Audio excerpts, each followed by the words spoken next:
waste. No time to waste. Actually, hold up. I have just a little time to waste. Just a little though. Not too much. Okay, there we go. Wait, just a little more.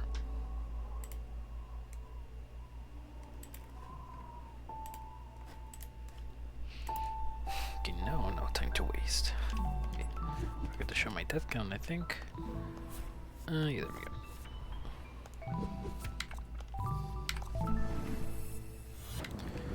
I can run.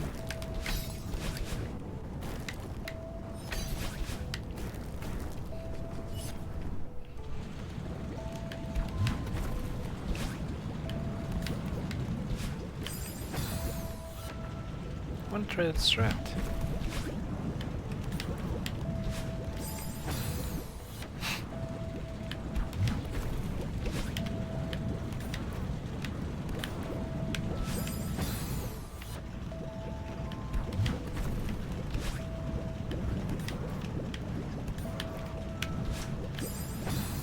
Oh my goodness gracious.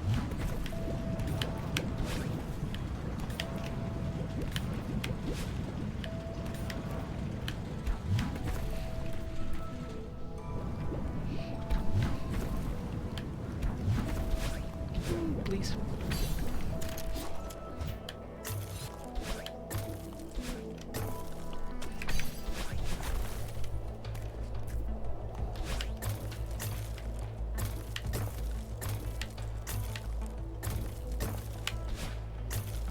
That was close.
Did that wrong? No, I didn't. Hi, Blue. Doorbell. Sign my arrival. Hello. Perfectly timed doorbell. Are you? I'm doing good. What about you, Blue? How are you doing?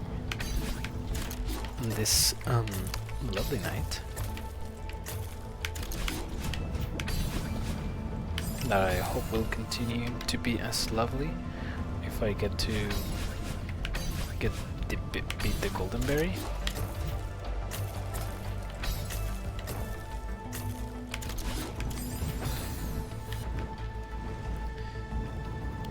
This screen is the one giving me the most trouble.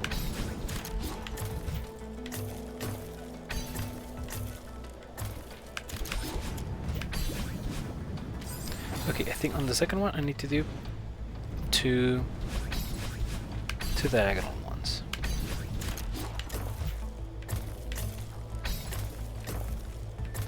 This one up and diagonal, here two diagonals, and then okay, that's a strat, that's a strat. Today was good, I had to stay up late at work, but I had oven fries waiting for me at home. Oh, that sounds so good. It's easier.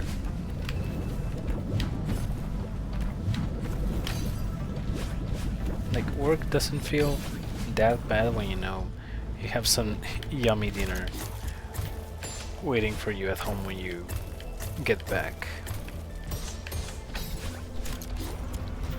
Is my controller holding up? It hasn't drifted in a very long time, surprisingly.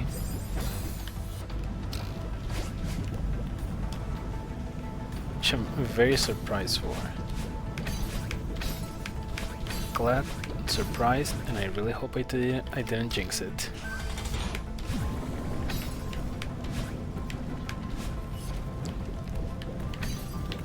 But yeah, today also at work, it was way busier than usual, which is kind of weird because it's Wednesday. Like, it's normal to be busier on, on like Sundays and Saturdays. But it was so random, like a lot of people just decided to come get ice cream on a freaking Wednesday for some reason.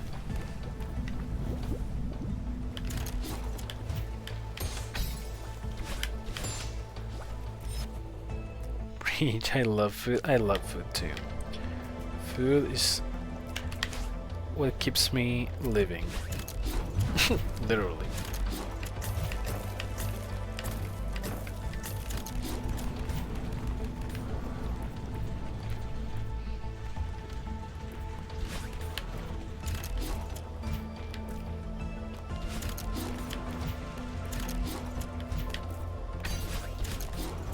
Is there ever a bad day to get ice cream? You know what? You're right. There is like not a correct or incorrect day to get ice cream. But, oh yeah, today I also had my first rude customer, which was actually kind of funny. Thankfully I had my co-workers to deal with her, so I didn't have to be the one responding.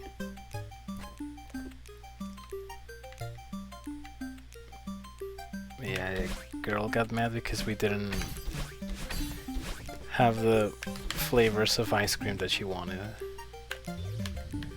And like she started saying like, you know, this other store at the other street actually does have all the flavors, unlike you. And I was the one wanted to tell her like, well, if you like the store so much, then why don't you go buy from them instead? Why do you come here? Ruble getting ice cream? Jeez, I know. I don't know how people can be ruble getting ice cream. Like, ice cream is sacred.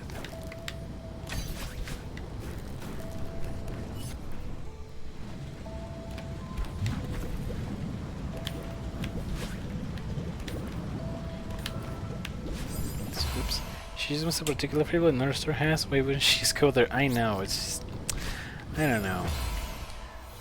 It's funny because, well, with a store lore, we have a total of 42 flavors available. In the store I work at, we only have space for 28. So there's not enough space to have all the flavors.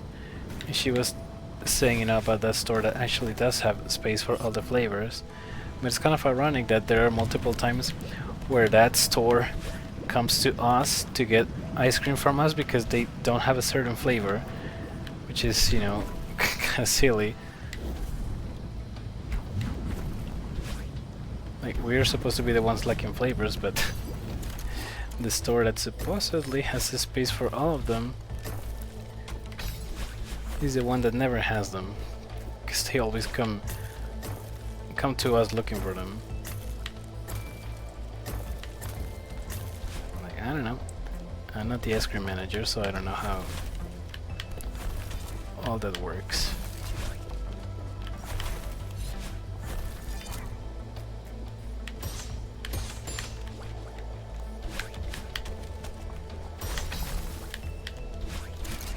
Kinda sucks, we don't have so much freezer space. Yeah, what has the space here has the supply. And of course, well, it's like, you know, it's random what flavor we put in the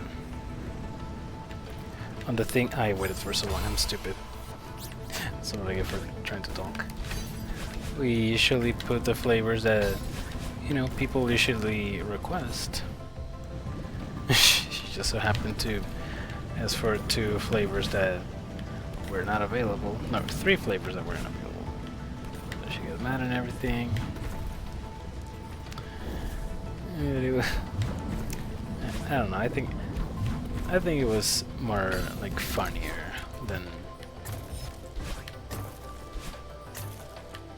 I don't know, any other feeling that you might get when reading dealing with a rude customer. You still have a rotation of flavors? Yeah. Well, we do have like a giant fridge with all the all the buckets with the flavors. And so out of the 28 we have exhibited to serve to people, every time one runs out, we are like, well, we go check the back fridge, see which one we should get out to put into the exhibition. And yeah, like I said, we usually pick the most popular ones. But you know, it's impossible to have all the flavors at once, and it's also impossible to know exactly which flavor the people are gonna get.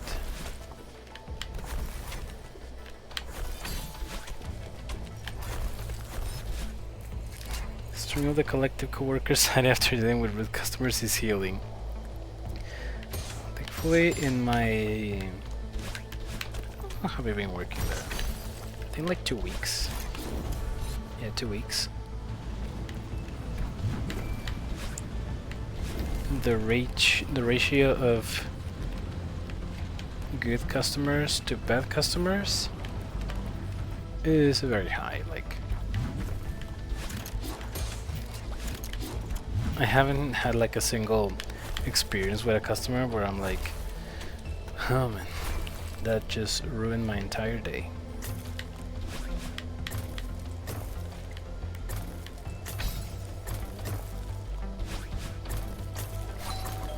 You know, I'm happy with what we've got going on so far.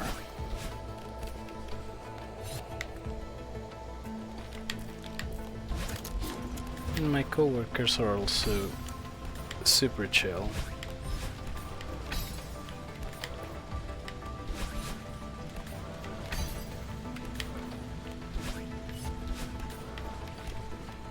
Heard so many horror stories about working retail, but so far my experience has been surprisingly good too. I'm glad your experience has been good. And yeah, I've also heard a lot of stories of people working retail that say, you know, that it's the worst thing in the world and they wouldn't wish it upon their worst enemy, and I'm screwed because I was 1 pixel away from where I wanted to be. Are you authorized to use the 6 words of death? What are the 6 words of death? Because I don't know if I've ever heard of them.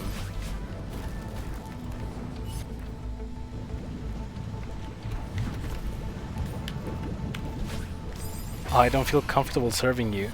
Oh, I had actually never heard about that. I mean, I guess I am authorized, but like so far I really... I don't know, I cannot think of a situation where I wouldn't really feel comfortable or serving someone. You know, it's kind of funny because before I got the job, like when I was looking for jobs, like, well, not when I was looking for jobs, but when I was thinking of looking for a job, I was always like, 'cause, you know, I'm like a little socially awkward. Like, I want a job where I have like the least amount of direct interaction with customers. Yes, I think I will have some embarrassing moments if I have to serve and attend customers face to face and everything. But I think this job has actually helped me to be like a little bit more open to people. Oh frick.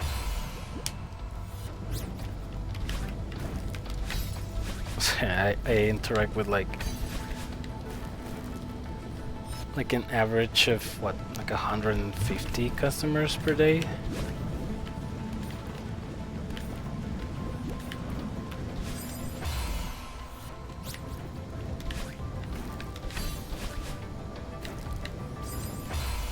Yeah, it's really good. I don't know if it's an actual established thing, but my boss told me I could turn people away if I got a bad vibe. Ah, I see. Oh yeah, thankfully so far I haven't really had like a bad experience. You know, but what the frick was that leg spike? Finding someone where I wouldn't be comfortable serving. Ouch, what the frick. When you're the ice cream man, everyone's happy to see you. No, that's right. If I go get some ice cream, I will always be happy to see the ice cream man.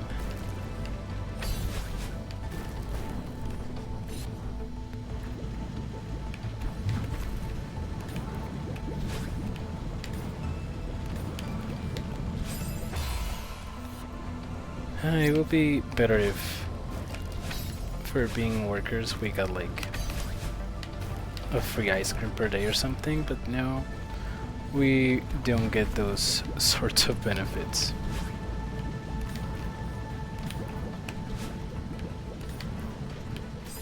What?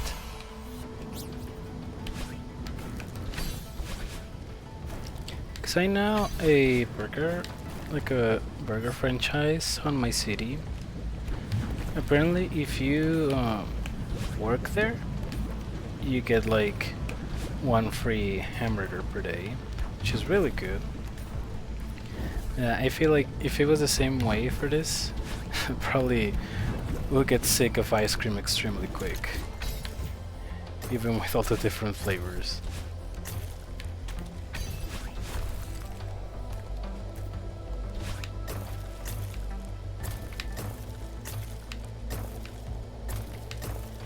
I mean, I'm very basic anyway when it comes to flavors. I just always go with plain old chocolate to really, dude.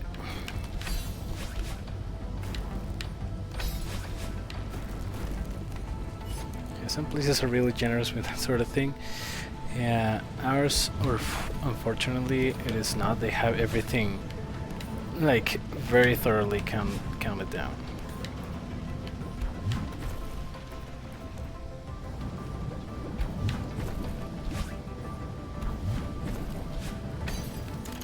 Like they tell me that when serving customers is better to serve them a little less than necessary instead of more than necessary, because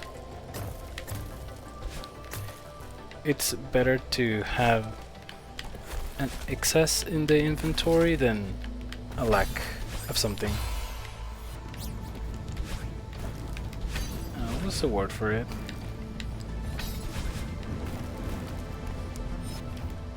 There's a word, but I kind of forgot it. Dang it.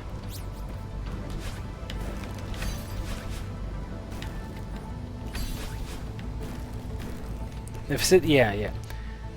It's better to have... okay, what's the opposite of deficit now? It's better to have a opposite of deficit in the inventory than a deficit. Surplus, yeah, thank you so much. It's better to have a surplus than a deficit of the merchandise.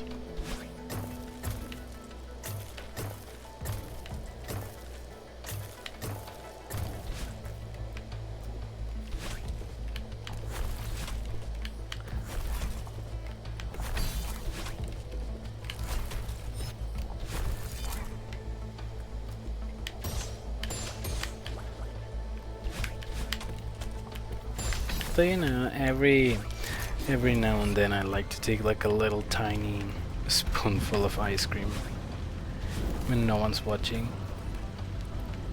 It's, you know, it's to make sure the ice cream is what? Make sure the ice cream is safe to serve the people. You know, it's in good conditions. It's not like poisoned or anything. For quality assurance purposes, exactly. This is strictly professional.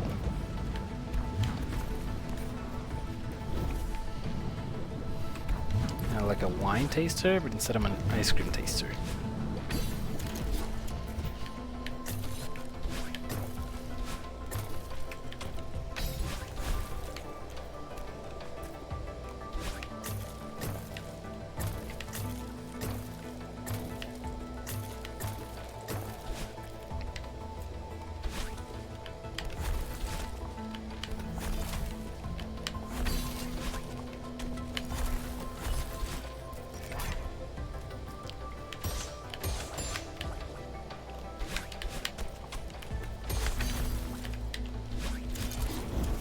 But you know, I'm extremely impressed at how many people like the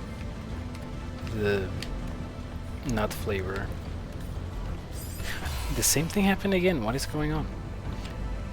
Is it the correct temperature? Is the fudge swirling in the proper shape? Are the chocolate chips in the correct proportions? Many such questions, I know. And they can only be answered with the proper taste test.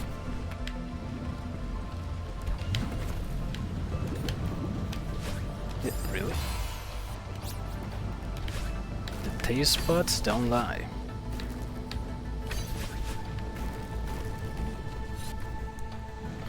You know, one day we were really, we were cleaning. I'm just gonna retry. We were cleaning the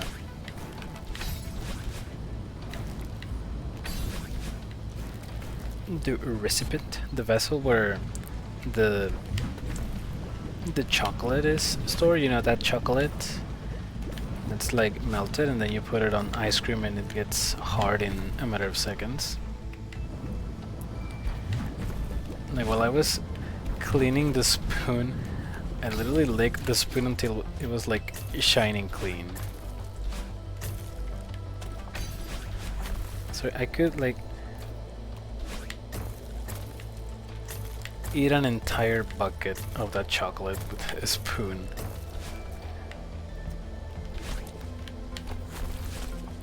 It will definitely not be healthy at all. But dang, it's so good.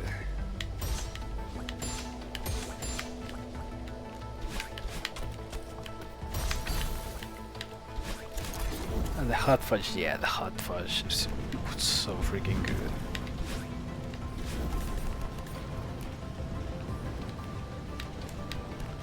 Let's not die the exact same way 3 times in a row, thank you.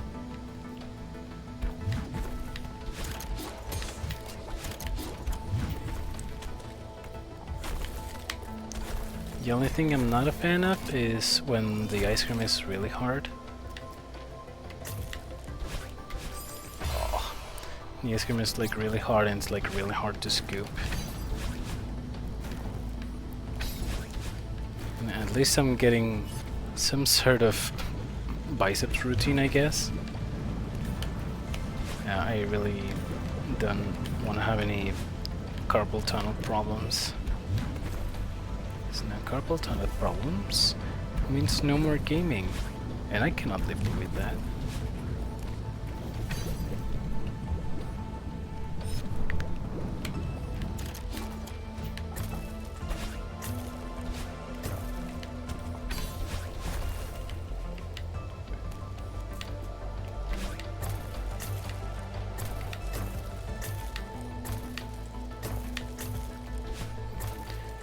I will like it, but the rest of the digestive system will have some complaints to lodge against the establishment. Yeah, it's not gonna end well at all.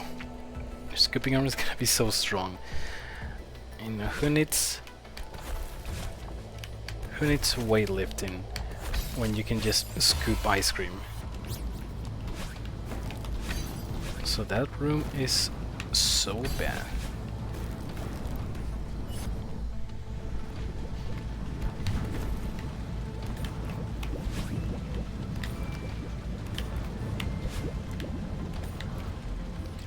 Right now, as I'm playing, my wrist is still in a little bit of pain. You know, I guess the more I work at it, I will eventually get used to it, probably. What the frick? Hey, speaking of controller problems, that was a misinput right there.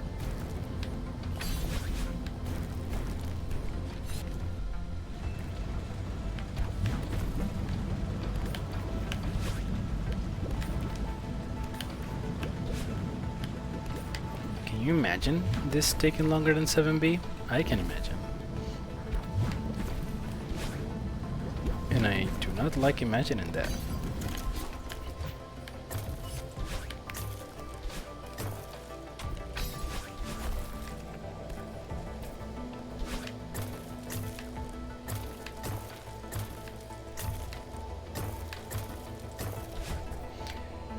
Gotta watch for those repetitive motion injuries. Yeah, I'll make sure to take a lot of care of myself. Oh, dang it.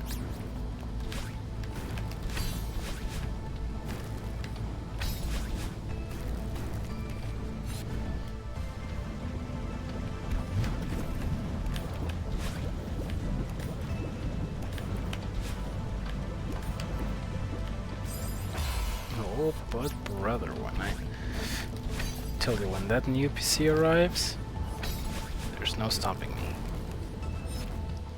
There's no stopping me from doing, well, what I'm already doing, but with a better PC.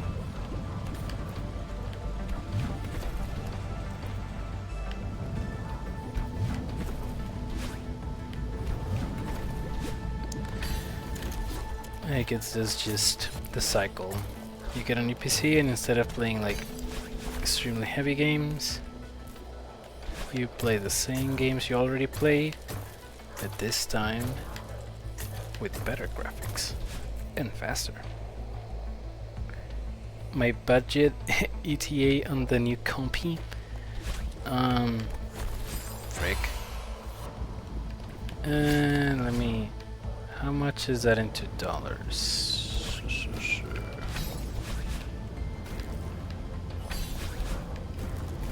Like 950 bucks, around that. I think that's good.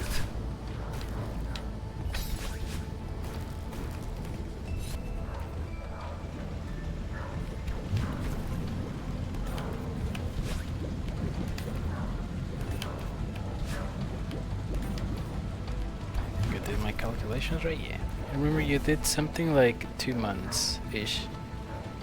Wait, I did something? What did I do? Something about the new computer? What is it about? Ooh.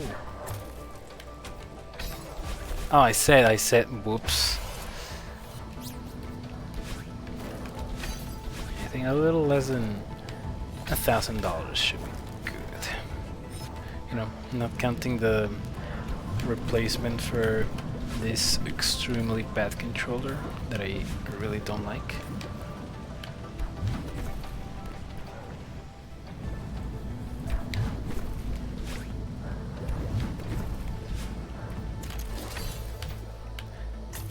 Well, I mean, I don't dislike it. It gets the job done and everything, but like, man.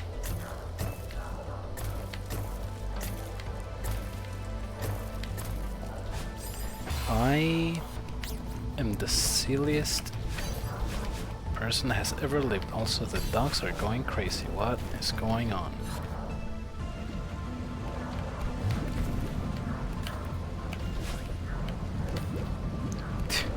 Why is it always at this time? Why did the dogs have like a clock in them? And when it hits a certain time, they just start barking for no reason?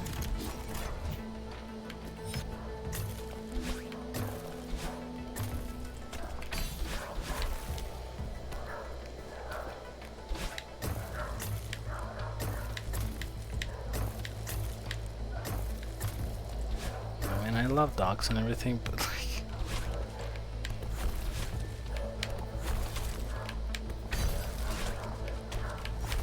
I would love them even more if they didn't start working at these hours of the night for no apparent reason.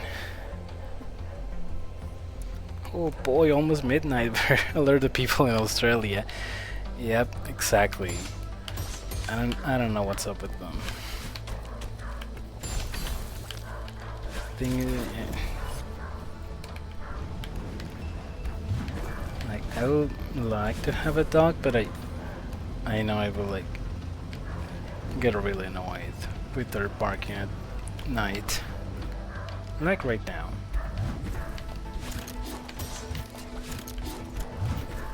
Ooh.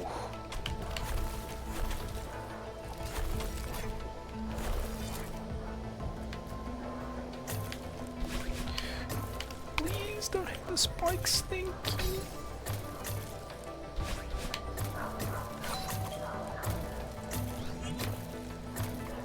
No, I knew that I was too far to the right, but it was too late to adjust myself, man.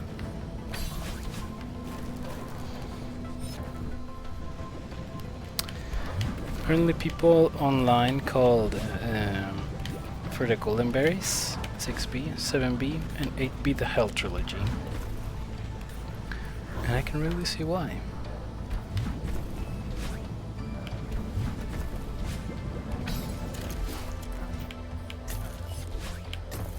Both 6B and 7B made me depressed.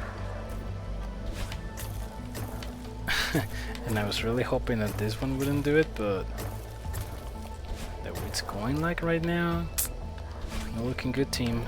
Not looking good.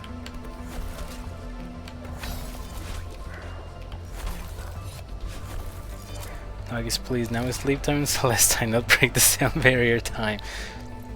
At least you're 2/3 of the way through. You're right. At the very least, 2/3 of the way. And you know, it's not as long as 7B. But, I don't want this to take as long as 7B did.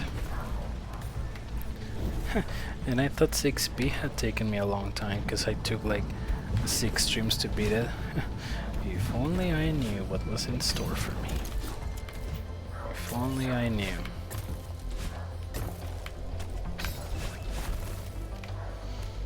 I know nothing, Oliver.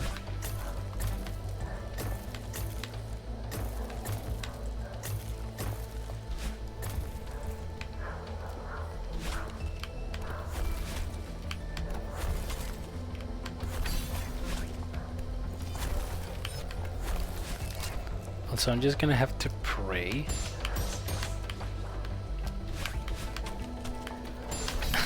that by the time I get to play Final Fantasy Freddy's Secret of the Mimic, it will have already been on discount, and I bought it because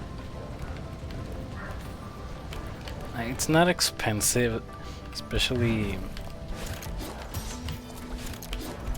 compared to like other AAA games and Nintendo games, obviously, and stuff. But it's still definitely the most expensive Final Fantasy Freddy's game.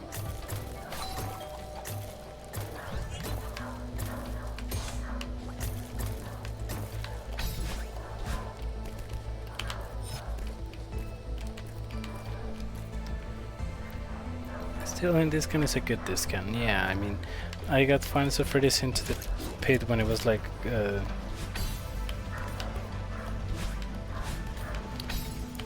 think like a 15% discount. Which, yeah, it's not like the greatest discount ever, but like I said, any discount is a good discount.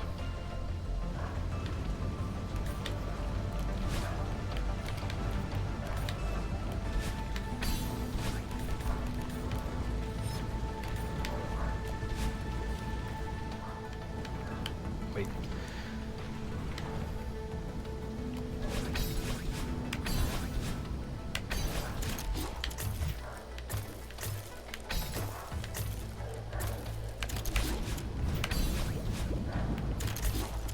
Okay.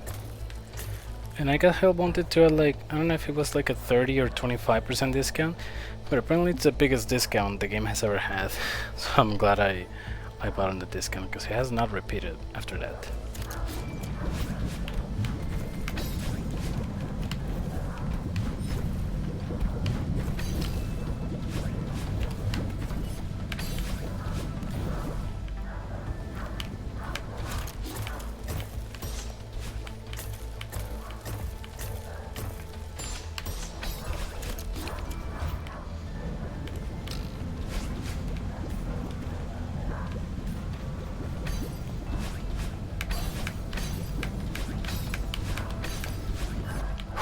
Okay.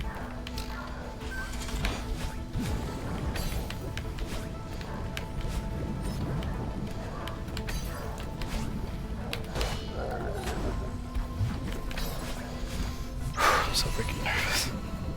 Hold up. These freaking dogs, dude.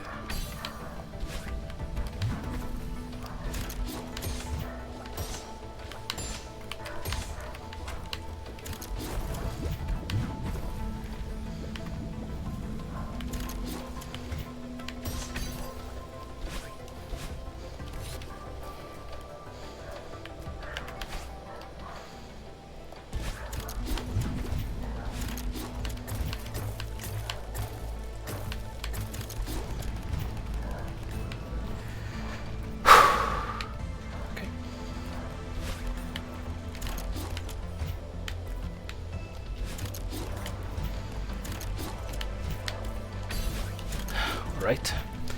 I'm left through it. Oh, I knew it. That screen is so bad. That was the last screen, by the way. That was literally the last screen.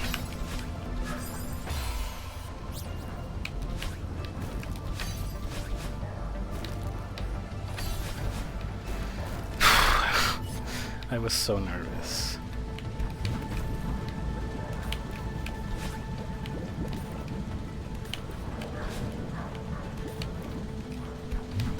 Like, it was that screen and then the screen with the beep booping blocks, but the screen with the beep booping blocks is free.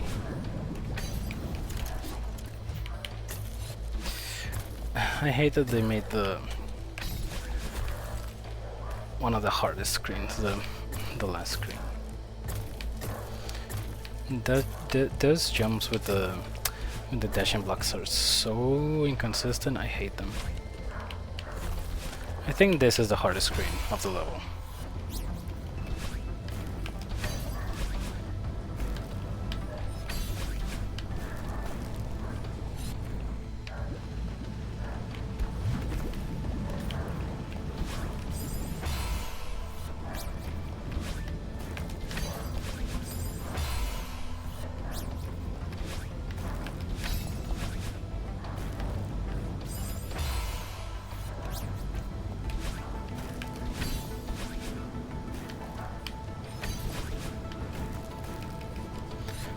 Classic.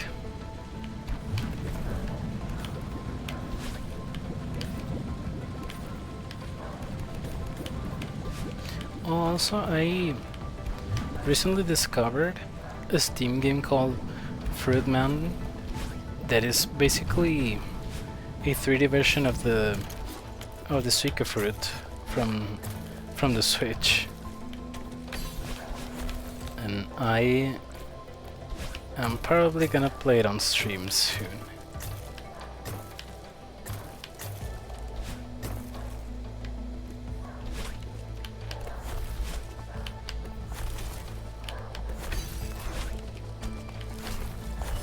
Oh, I heard of it, but it sounds cool. Well, it's basically a game where you have to fuse different fruits together to get a bigger fruit, and the goal is not to spill the fruits out of the jar.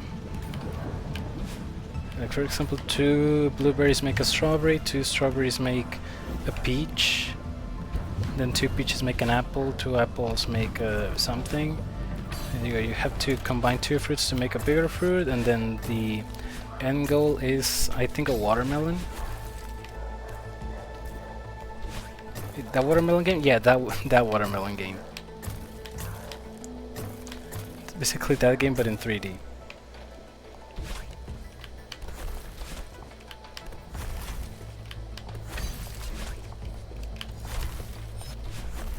I remember it now. Yeah, I never played it myself, but I saw several gameplay videos, and it looks so addicting.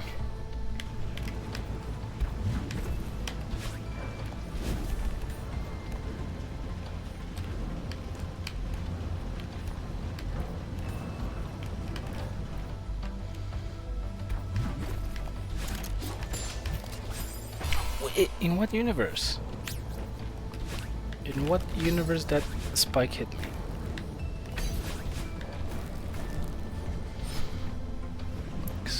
It was not this one.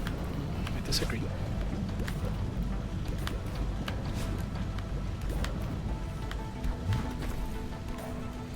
It was a blip on the radar for like 3 days and disappeared. Yeah, I don't know what happened. People, like, it was super popular and then people just kind of forgot about it.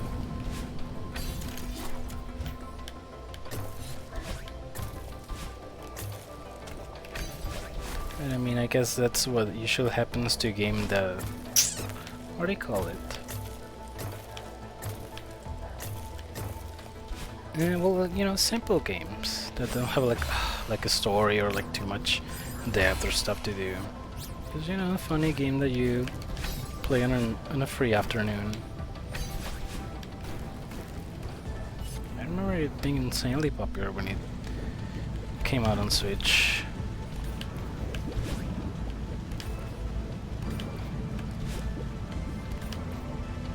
Like, I heard about it, but I never had actually seen it until like one of my favorite YouTubers did a video on it.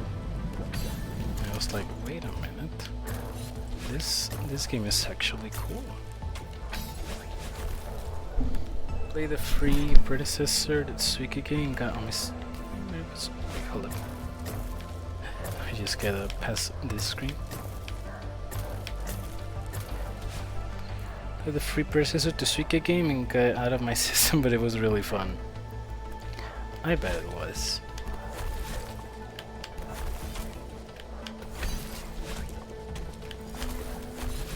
Man,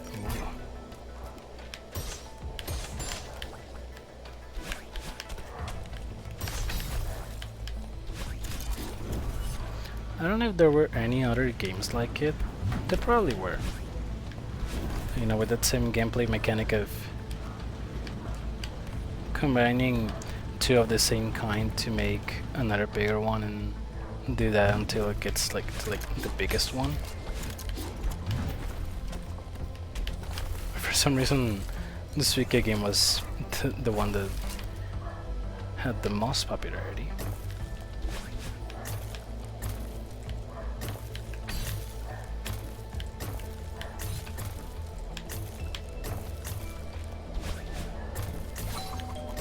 Messed up real bad there, but I managed to save that. Ooh, careful there, buckaroo.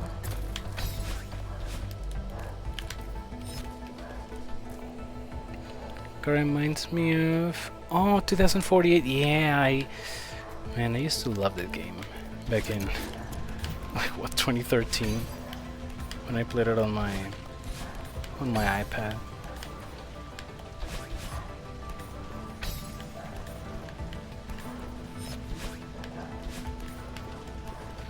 If I had to guess, I'd say that was probably the original one.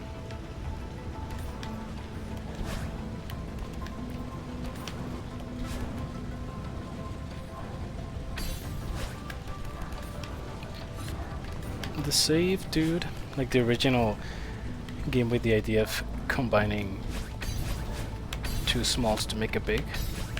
No, miss inputs, why?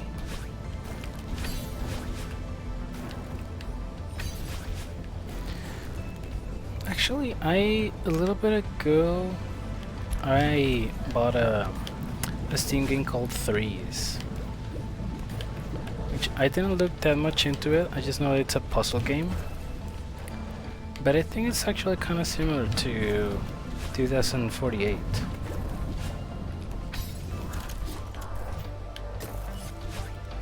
the dogs are still at it.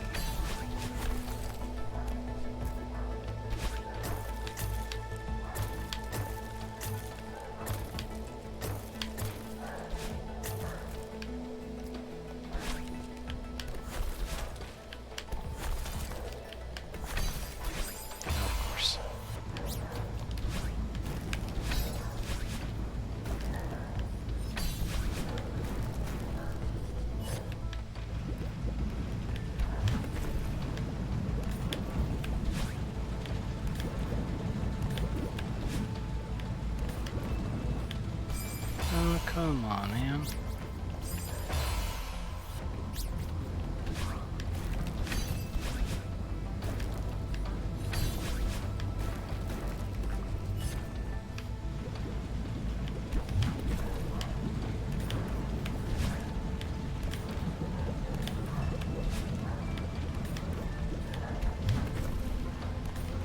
Holy crap, dude, it's really hot in here. I guess I can really have the experience of the game. I just wish I could also experience the part where it's freezing.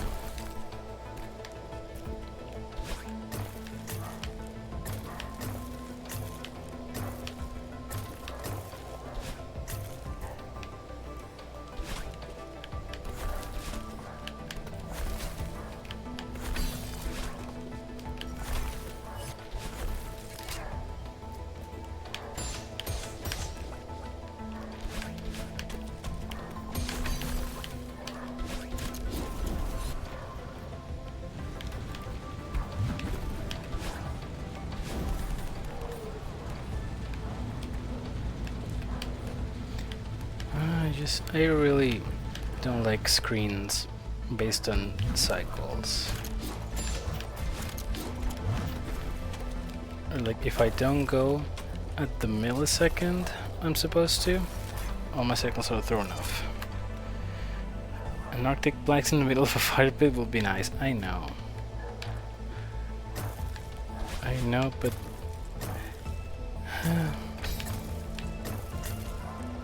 my life doesn't allow it.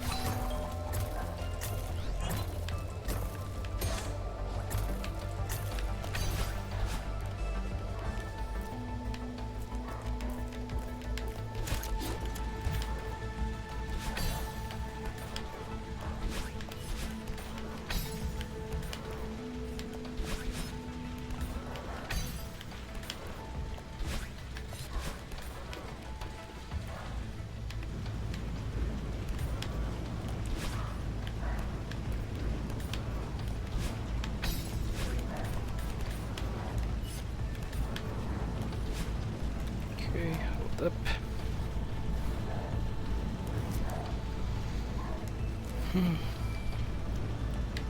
The most annoying screen coming up.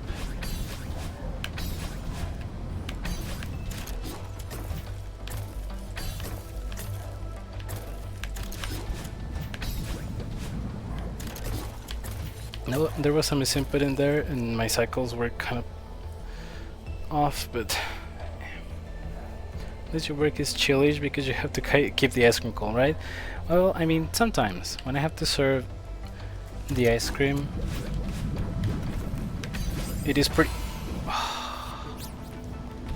it is pretty chill. I don't know how I even dashed to the left there. I was pointing up, but whatever.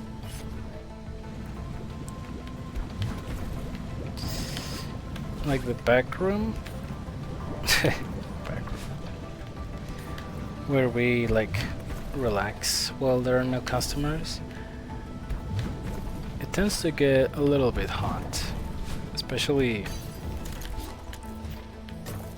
when the AC is like not running properly. Which I mean, there shouldn't be any reason for it to not run properly.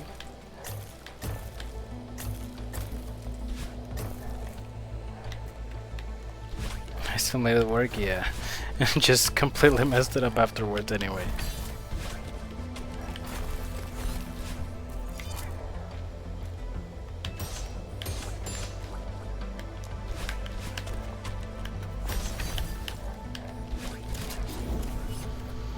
mean, I've made it to the final screen once this stream, at least, so that's progress.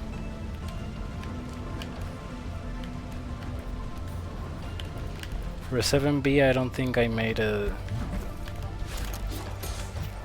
to the final screen until like the 6th stream or something.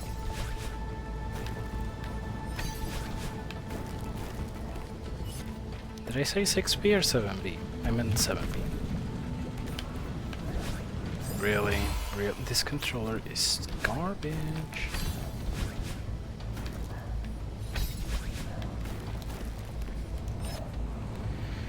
Progress has been made, yes, thankfully.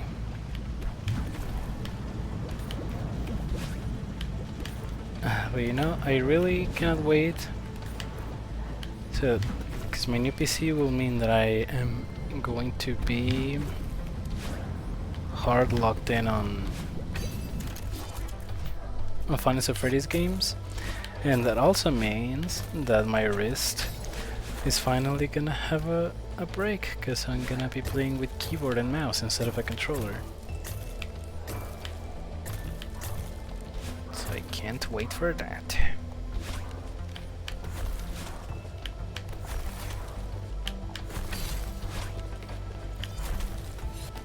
I also need to make a lot of thumbnails. Have like 10 videos on the waiting list, like they are already ready to upload and everything, but I still haven't drawn the thumbnails.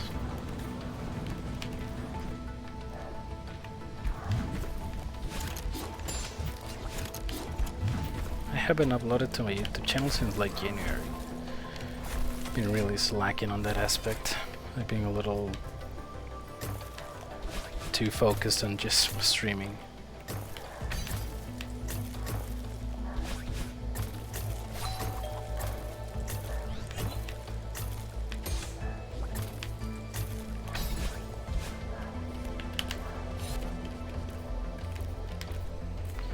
CMB was a swirling torment of pain and misery and pixels.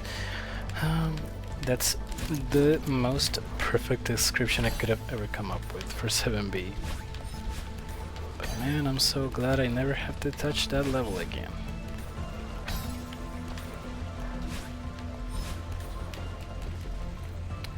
NBC spending 9 multiple hour streams on the content.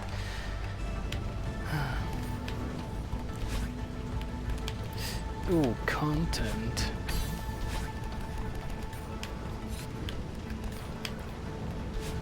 And that's without...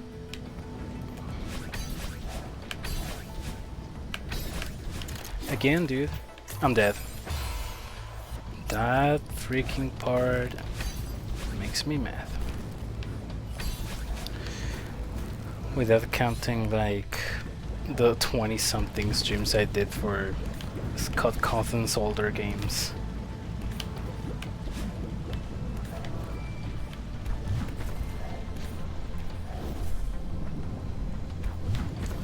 Especially the Pilgrim's Progress took me like 7 streams of 5 hours each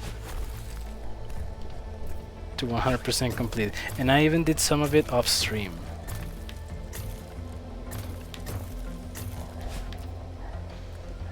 Like that game.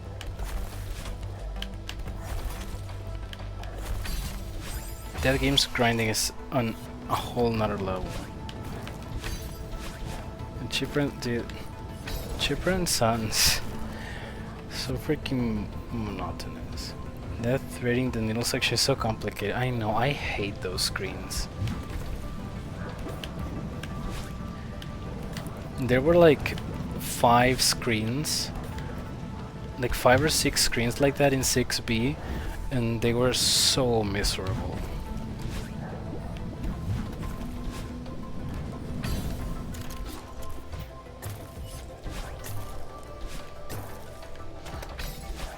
I swear,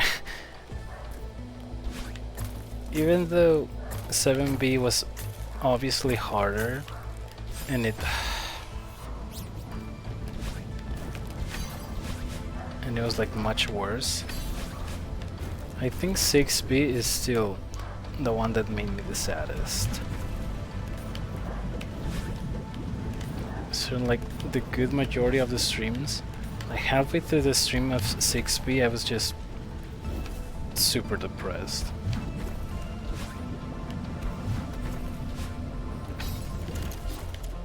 Like 6B made me depressed, 7B made me frustrated, and this one, well, this one's just annoying. This one just irritates me because of these threading the needle sections.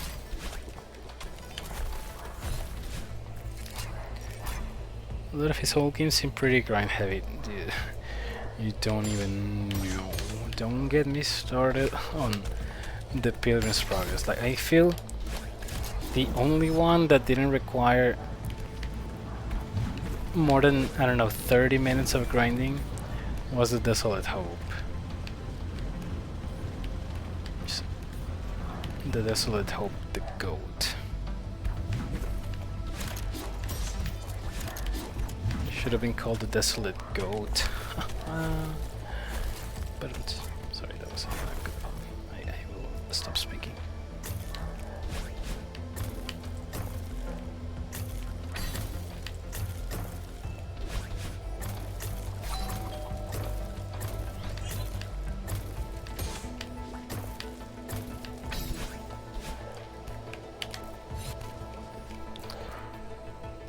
Depression meets anger in the middle and forms mild irritation. Pretty much, yeah.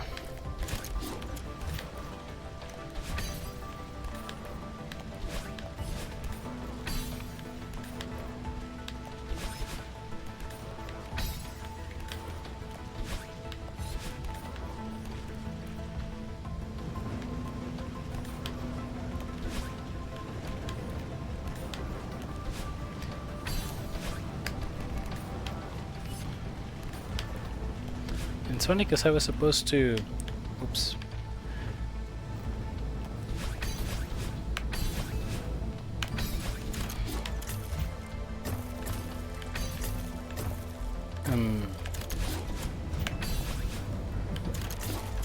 Play Super Meat Boy when I got tired of Celeste, and vice versa. But when I'm done with Celeste, what am I gonna play when I get sick of Meat Boy?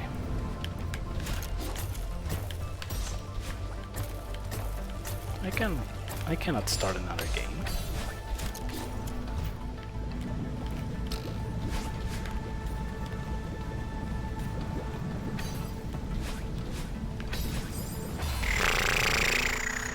How did I do that the first time? I need to check. There's this Stages of Grief joke in there somewhere, but I haven't quite parsed it out. The 3CK game thing? You know, you might be onto something. Maybe I will wait. It's just... and right now I don't feel... I feel like comfortable will be like a little exaggerated to say that I don't feel comfortable playing new games until I get my new computer, but I just want to Celeste and Meat Boy to be like the last games on this bad boy until I get the better boy.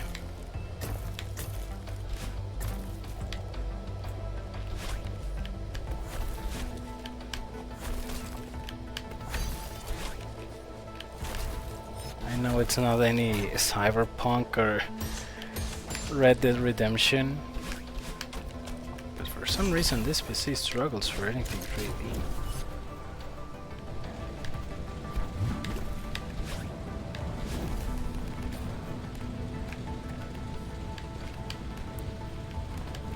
Like the fact that this thing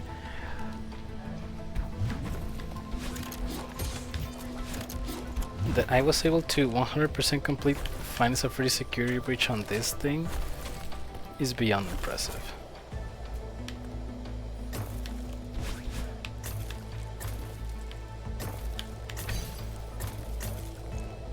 You know, 2 minutes long loading screens and everything.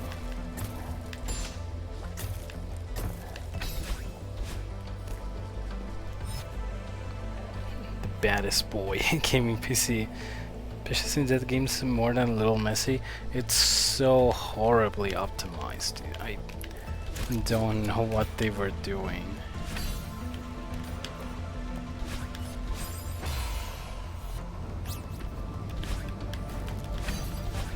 Like, even on the highest end PCs, there were some sections that were just filled to the brim with lag spikes.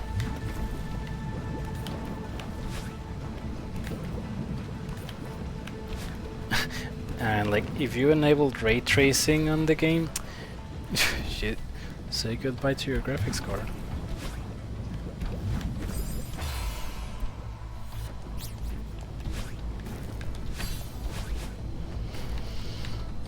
I'm just hoping they learned their lesson and Secret of the Mimic is not as bad. Because that's the one FNAF game that I haven't seen even a second of gameplay. Like, not even the trailer, not even the little teasers that Steam has, no nothing.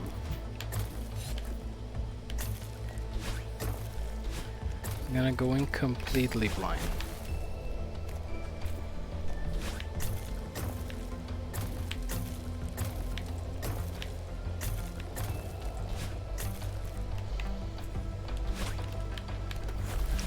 It's like right now on Steam it has very positive reviews, but guess what? Security Breach also had very positive reviews when it first came out, and still does.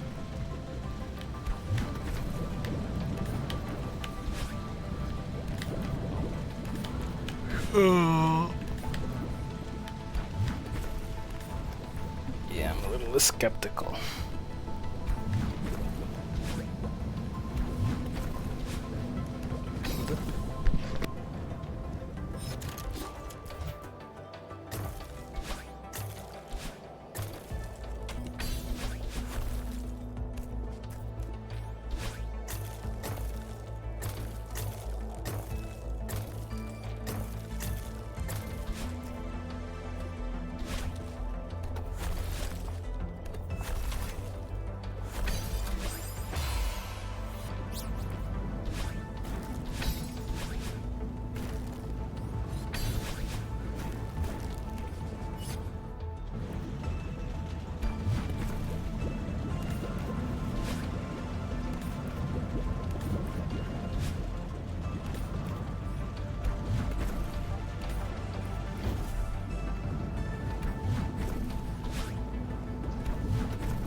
Might have jumped too soon. Oops.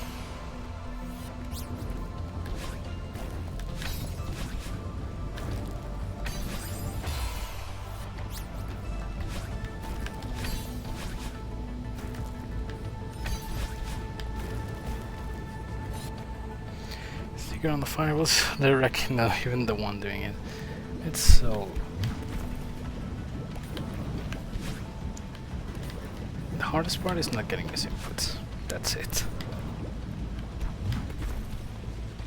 And I did right there, but I was able to save it, thankfully. But then it didn't matter because I ended up dying anyway.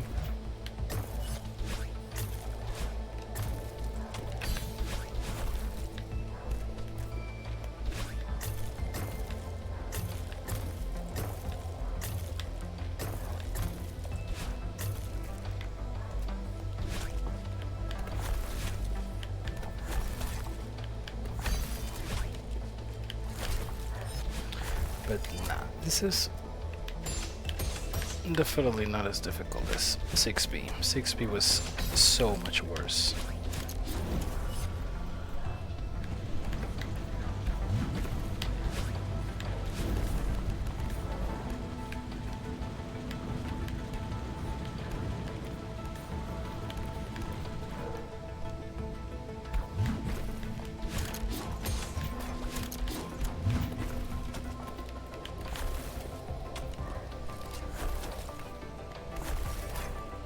Dodge and wave, stick and move like a butterfly, sting like a bee all at once.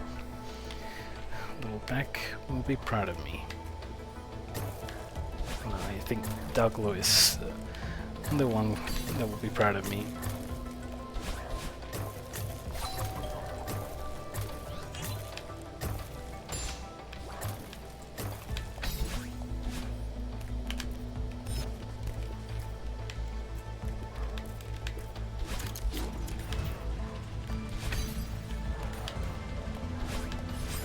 Dude.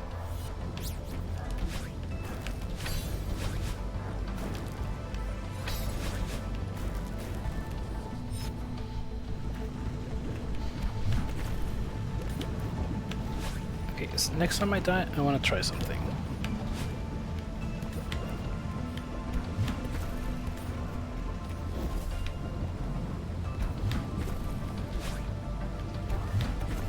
Or if I get there an actual attempt, that will also be good.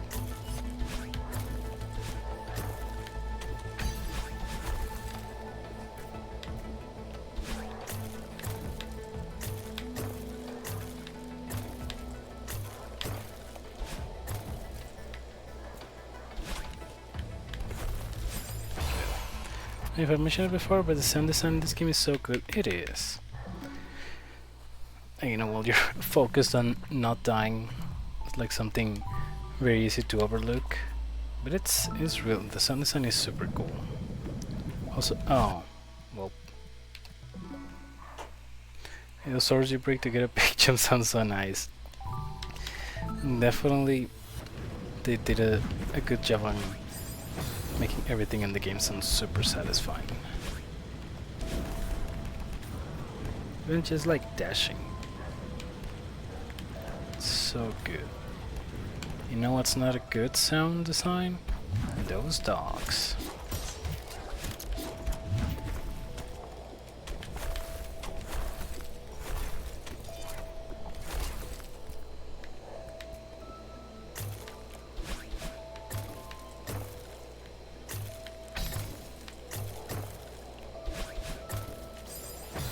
How on earth did I die there? What?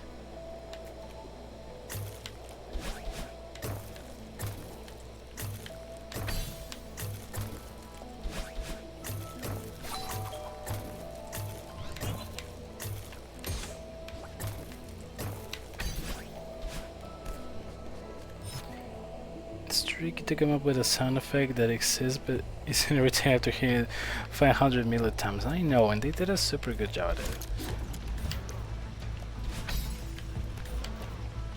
Like, they knew players would be hearing this dash sound effect and the crystal breaking sound effect once every 2 seconds.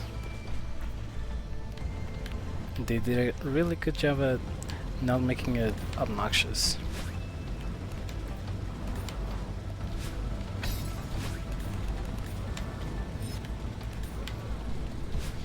You just like the rolling sound in Mario Odyssey.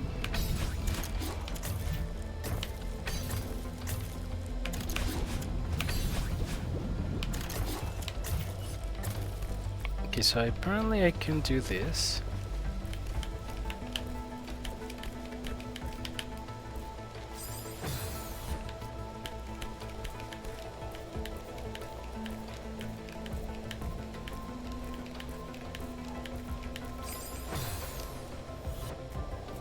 Can I?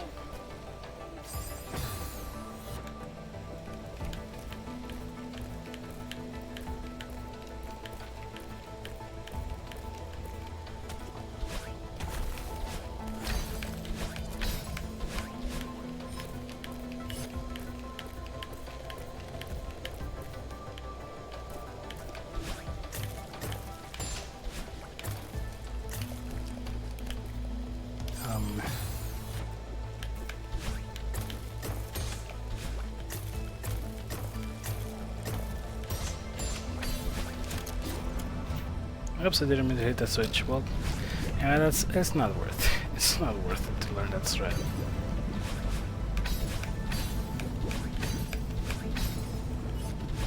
Maybe want to try something?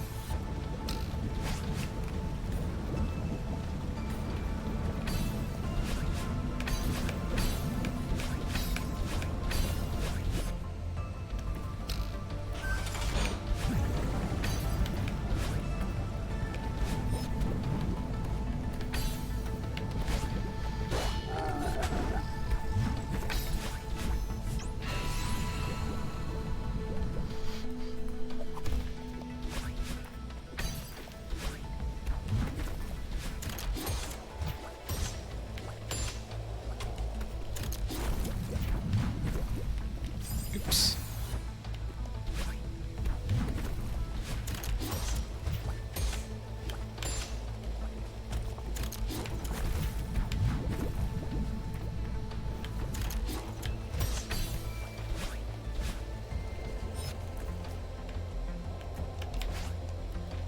Oops.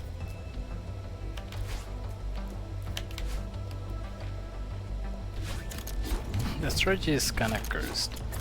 It looks like dangerous, but it's surprisingly super consistent.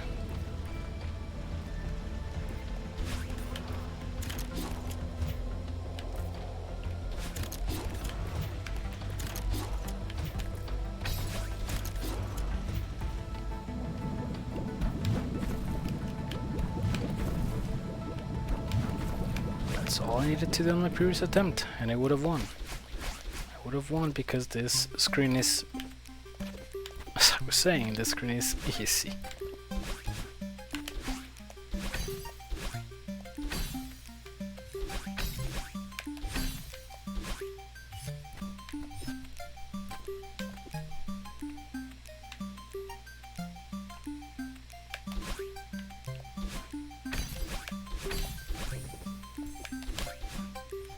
See? Easy. That platform was strangely aggressively eager to help you. Yeah, chapter 6B is like plagued with those platforms. And they can be tricky to deal with. I don't know what they're called, they have like a specific name. They're named after a developer. Let me search up. Celeste. Name of the, I don't know, lion face blocks?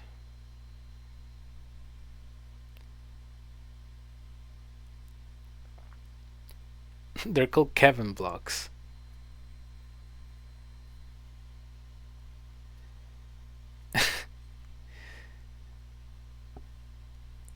Yeah, I think it's some kind of inside joke with the development team or something. Yeah, they're called Kevin blocks. Thank you, Kevin. Thank you, Kevin, for giving me the little push that I needed to get up.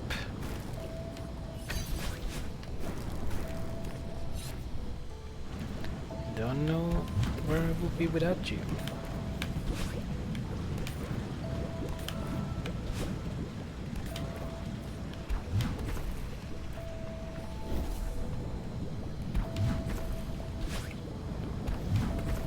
Ooh.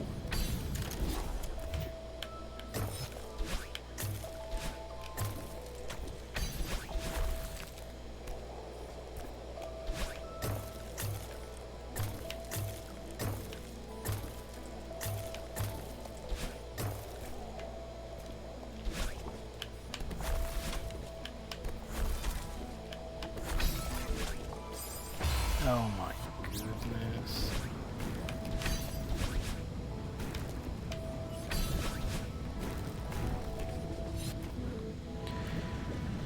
I do wonder how many hours this is gonna take me though. Like, I know, well, at least I hope that it's not gonna be as long as 6V, but I still don't want to spend another 10 hours on a single level, man.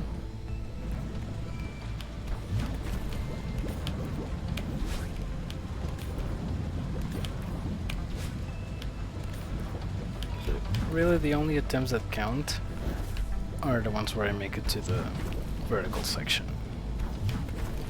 The other ones are just, they're nothing.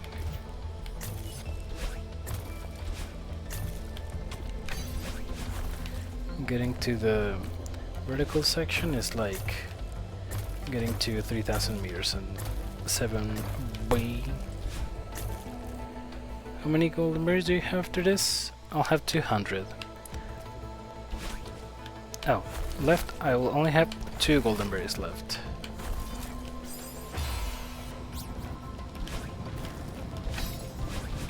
There are a total of 202 berries in the game.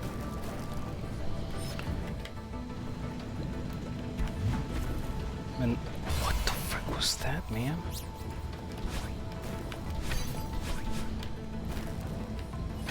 But there's one, I mean the final one, that I'm probably gonna have to practice off string for like at least a month. At the very least a month. If I ever want to get good attempts.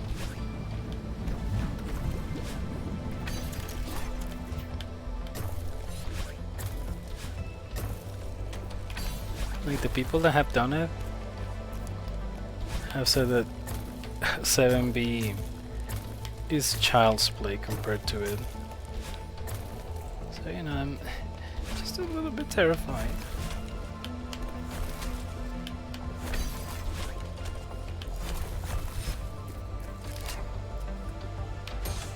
But it's okay because I will at least have the assurance that once I'm done with that, no more golden berries for the rest of my life.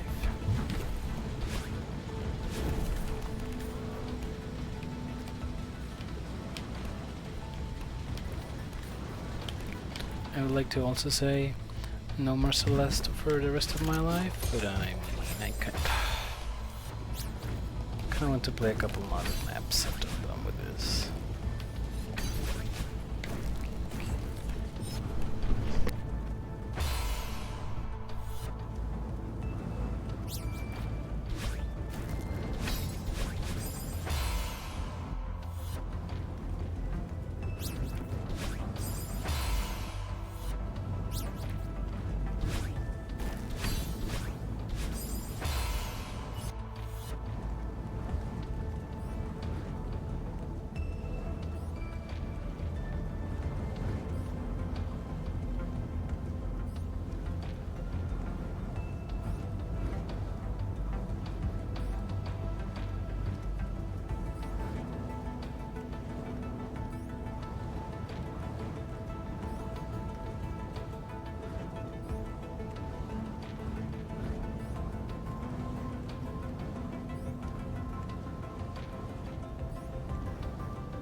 Sorry about that.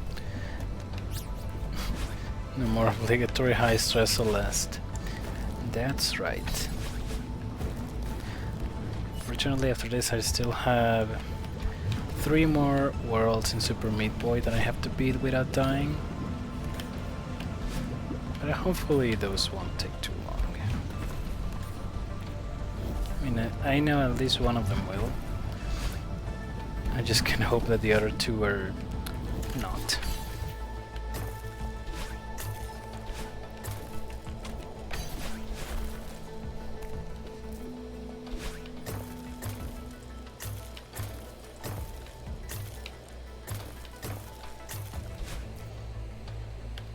You'll have moved on to the optional high stress Celeste. Exactly.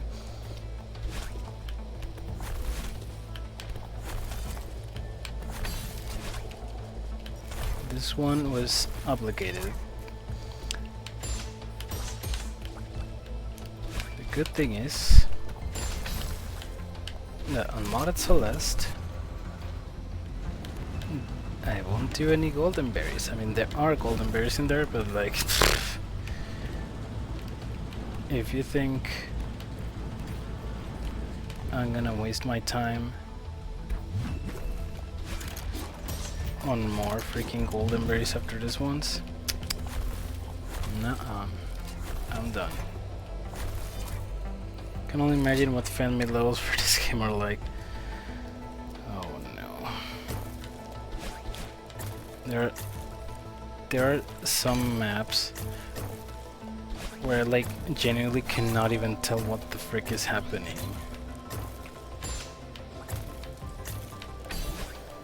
Like the camera is not even able to catch up to the character. Unofficial golden berry is valid. I mean, there's a tier list for pretty much every single golden berry on any mod.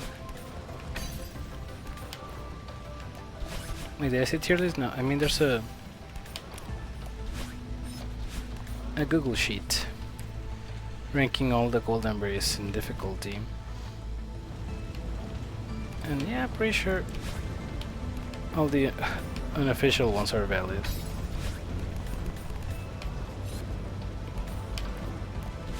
You know, as long as they're not like humanly impossible on purpose.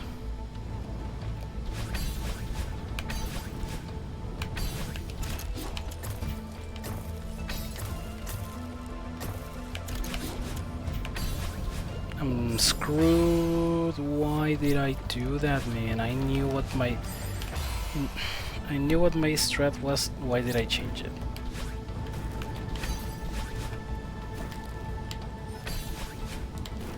Why would I do that?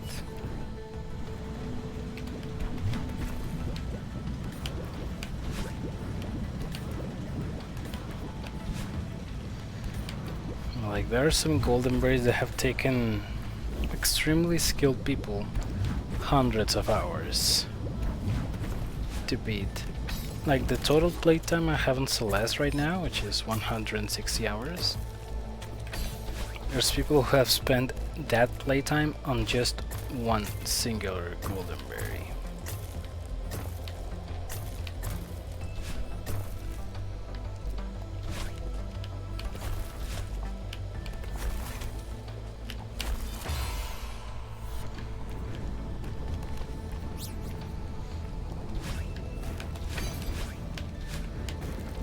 But dude, I am so freaking looking forward to Cuphead. You know, a game with none of that beat the entire game without dying crap. A game that is actually enjoyable to 100%.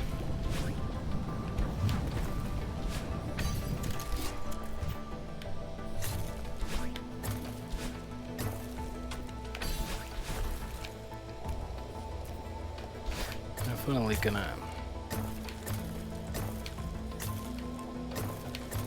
gonna have to de-rust on the Cuphead speedrun muscle memory.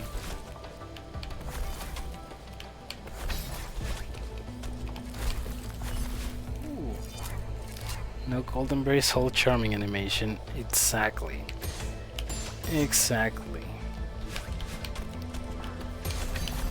They focus more on delivering a quality product over making it as freaking difficult as they can possibly do it.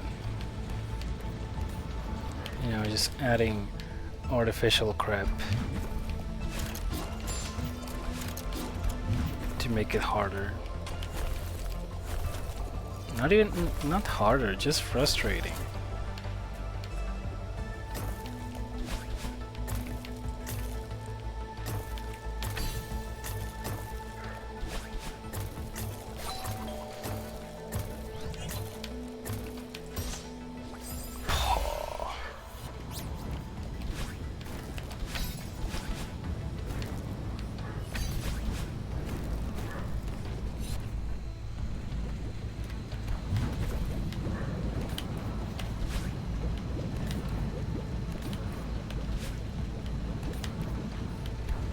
Artificially difficult, yeah.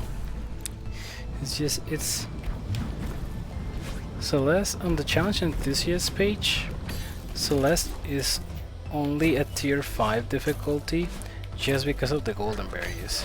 If it didn't have golden berries, it would be like a tier 3 at most.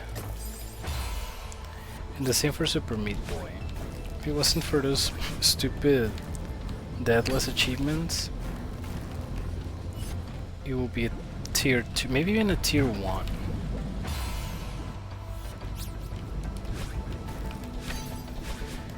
I know, same case for Hollow Knight, the Steel Soul mode.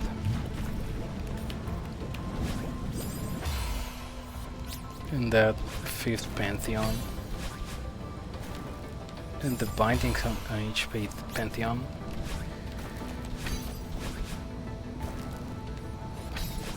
Like the Pantheons themselves are fine. But like, why add those stupid bindings? Like, the bindings are so unnecessary. If you have any bindings, just leave them to Isaac. Another horrible joke, and I deserve to die for that, yeah. I wonder who out there has the hours logged into Celeste, what that number is. If I had to guess, it would probably be maxed out at 99999 hours. Well, I mean, at least the Switch has a limit on 10,000 hours played. I don't know if Steam does it.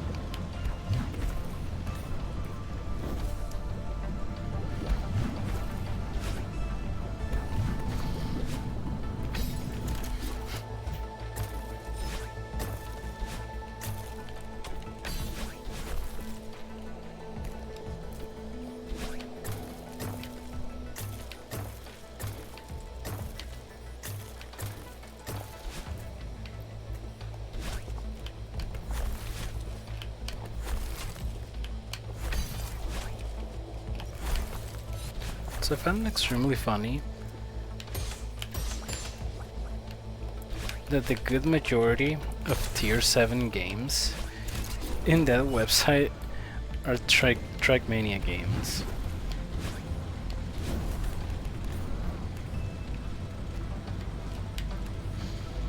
Like, dude, I knew that Trackmania games were difficult, but I didn't know they were that difficult.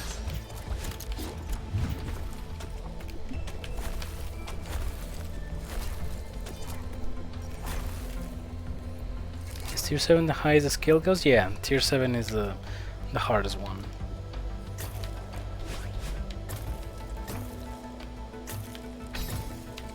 There are only like, I think 7 or 8 games that are tier 7.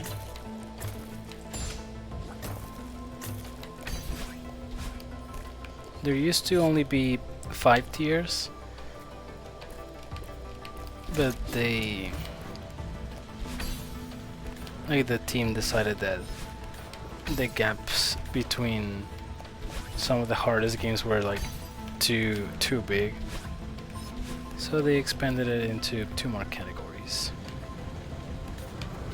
2 more tiers, I should say.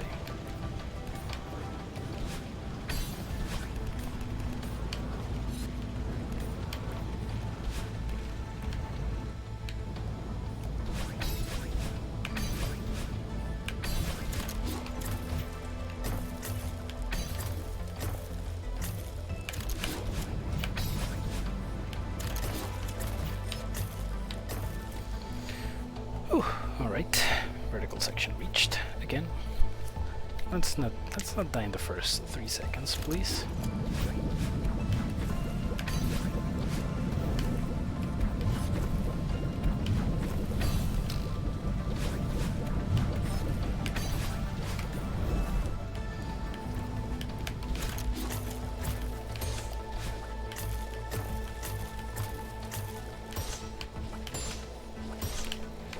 Those freaking bumpers are the worst thing in the universe. I hate them so much, dude.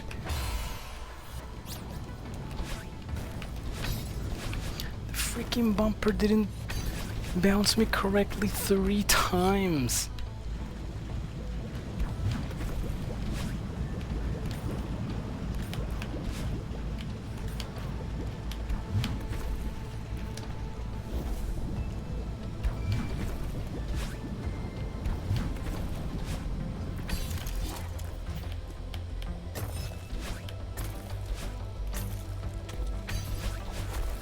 Whoever created those bumpers,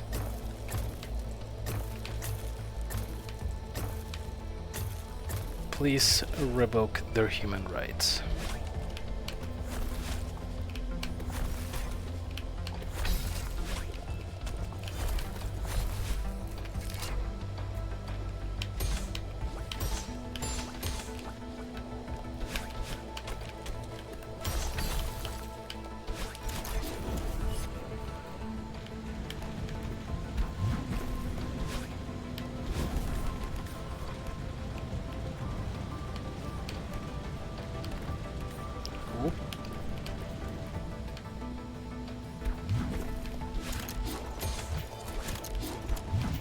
Of course. The pleasantness of its sound effects opposed to its secret evil. Dude, those bumpers were so freaking obnoxious on 6B, and they still are here. The guy who made the bumpers, you no longer have the right to a trial by jury. Like, dude, please get out of the solar system. I don't want to live with you.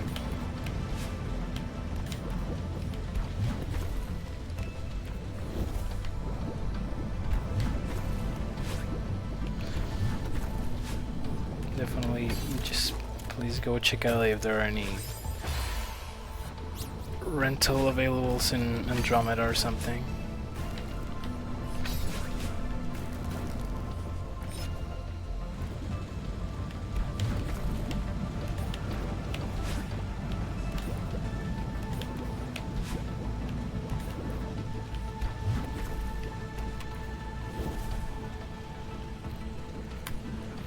You'll become the world's first involuntary astronaut.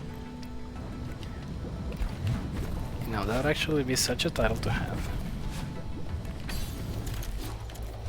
Become an astronaut, but not not at your own will.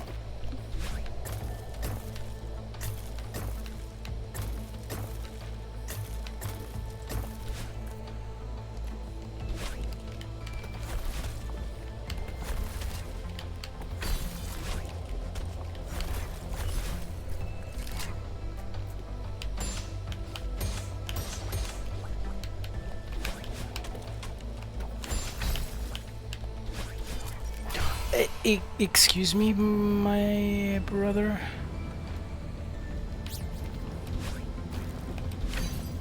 How on earth did I miss the switch the size of my body?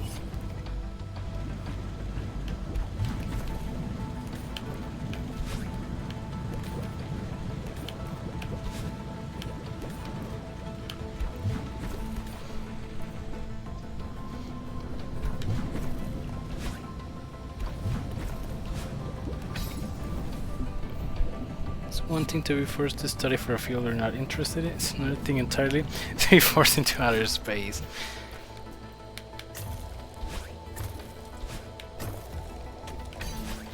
Let's go explore another galaxy against your own will. Oh my goodness.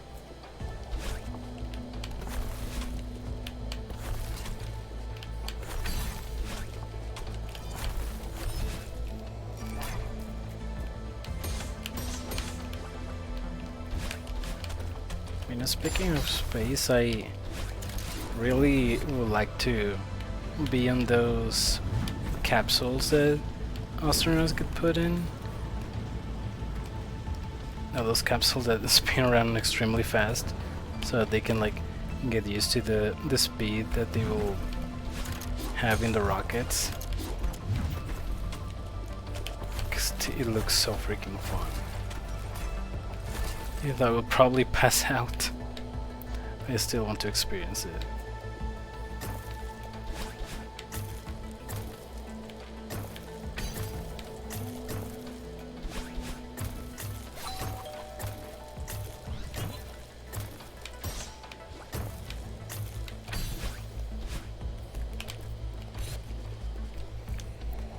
Can you imagine not wanting to survey the landscape of Omicron Theta? I sure can. Human centrifuge? I think that's what it's called. I actually haven't searched up the official name. I just know it's a capsule that you get put in and it goes spinny spin.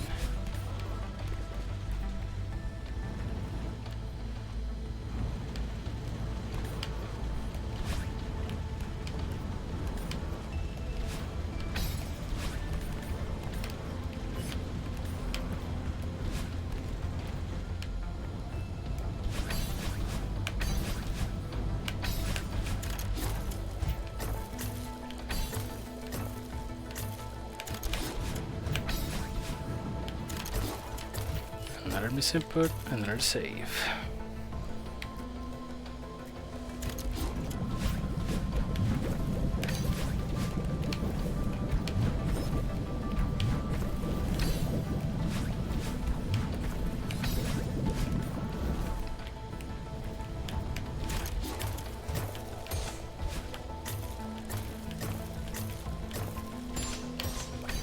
The bumper actually decided to cooperate this time. Dude!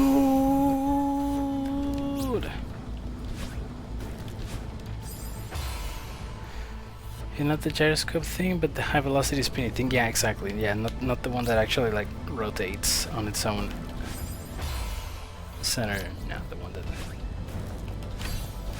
goes new.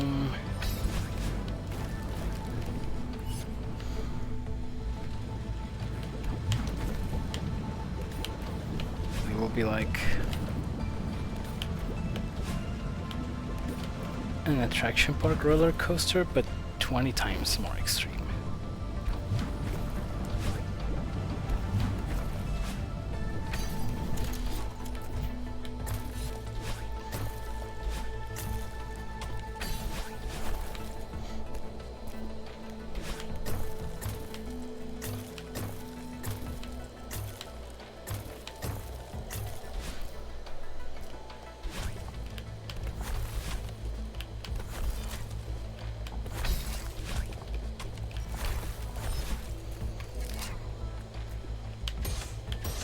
Speaking of roller coasters, it's been such a long time since I've ever gone to an attraction park.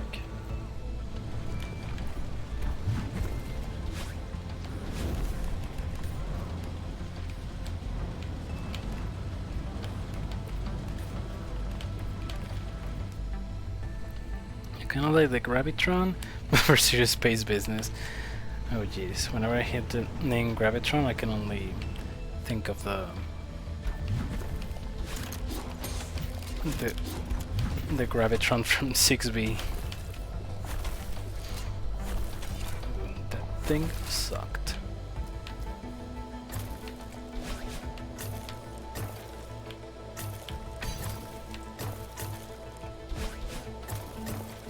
I think the Gravitron from 6B will definitely suck in real life.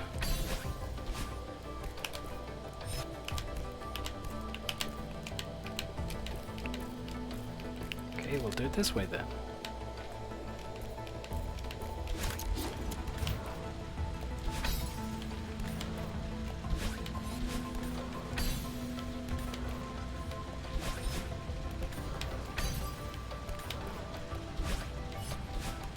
Bro, and speaking of attraction parks, again,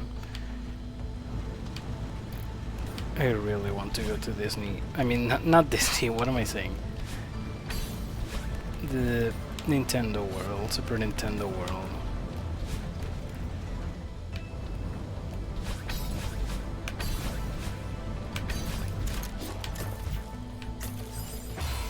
Okay, so if I do that,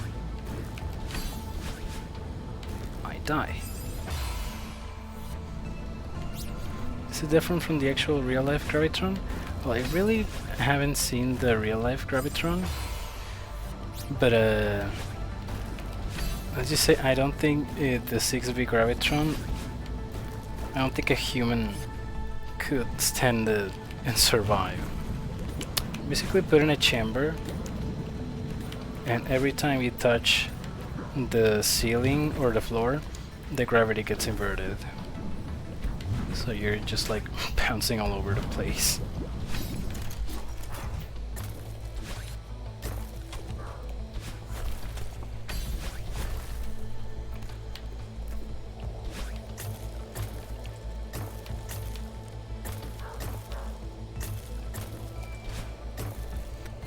In Disney, I can imagine how that will be.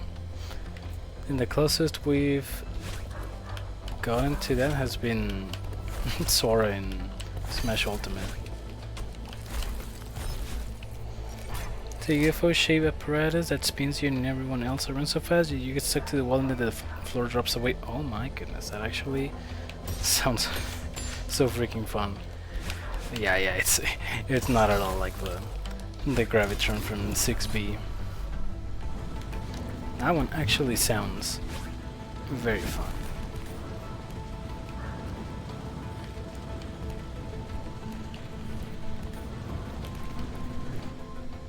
Oh my goodness, in the Nintendo World I also really want to try all the food. Like, I'm sure a single Mario themed hamburger is gonna cost like $40. But it's a Mario burger. How can you refuse that?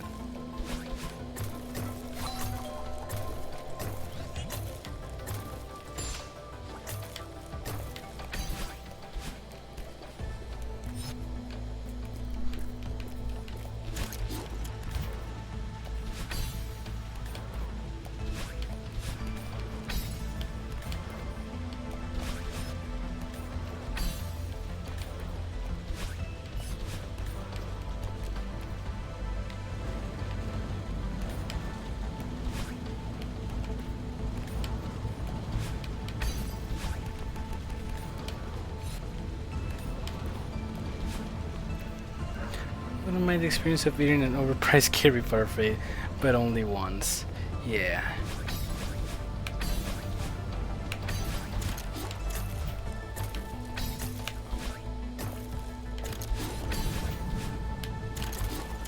Curry parfait sounds so freaking good. I'm stealing the spoon when nobody's looking. Pretty sure you can sell it online for a ridiculously high price. People definitely, you can find people willing to pay anything for that.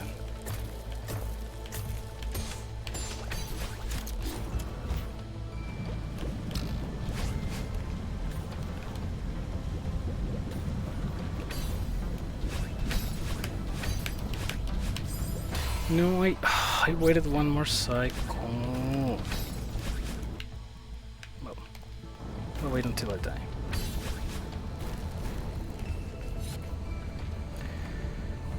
Just hold up a second.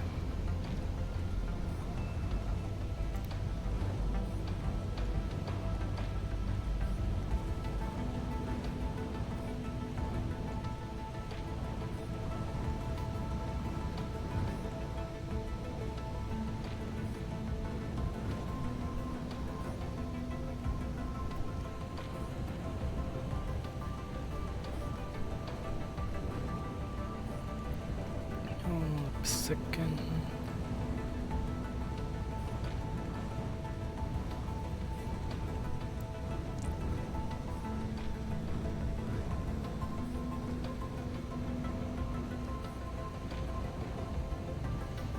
Almost done looking at stuff.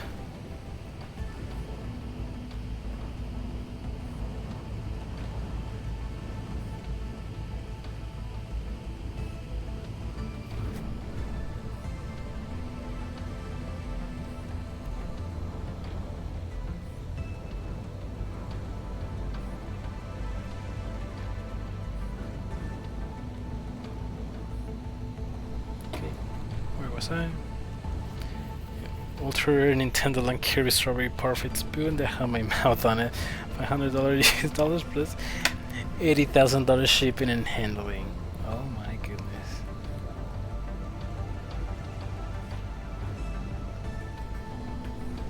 There's people with like a ton of money, but for some reason or the other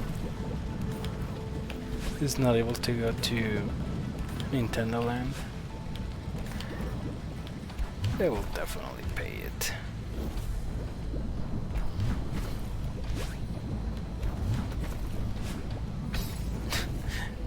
Guaranteed no teeth much except for a few.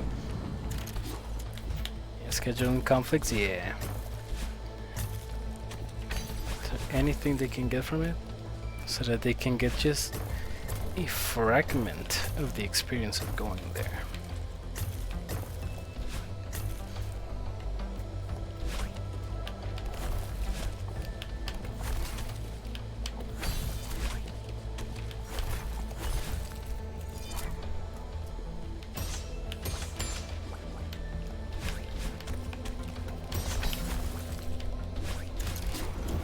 I wonder how much the people in the Nintendo character customs get paid.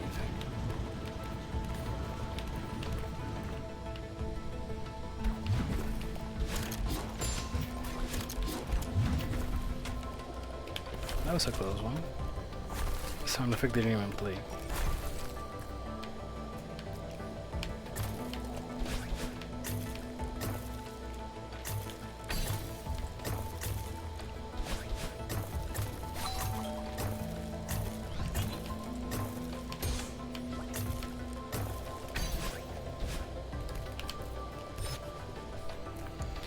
Everything has to be so temporary and limited time only really sucks sometimes, I know. Why can I stay living at Nintendo World like a couple months?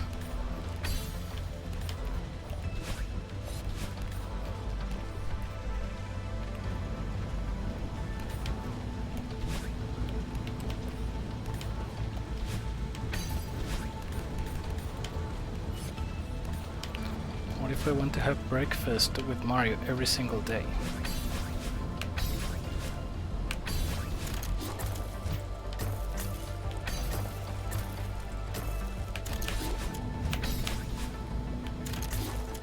This freaking strat gets changed every time because of the misinputs. If they hire me to walk around in Samus Aran's various suit, I absolutely would, no matter how uncomfortable it was. That actually sounds amazing.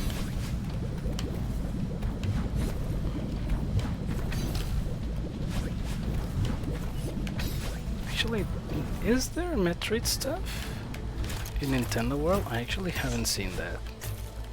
I know there's like Mario and Donkey Kong stuff, obviously, but for Metroid, I cannot remember.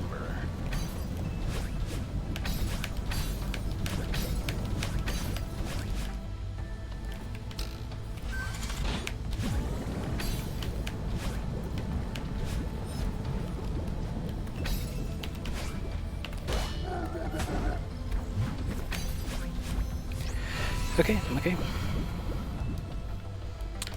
We're at the end game again.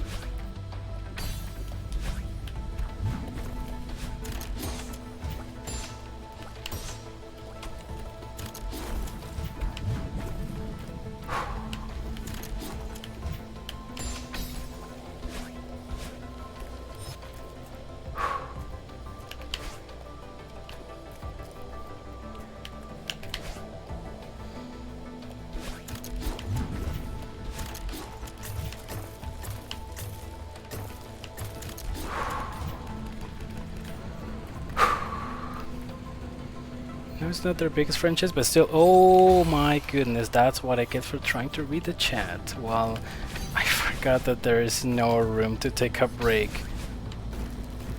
I should have just jumped higher. That was probably the most embarrassing way to go. Whatever.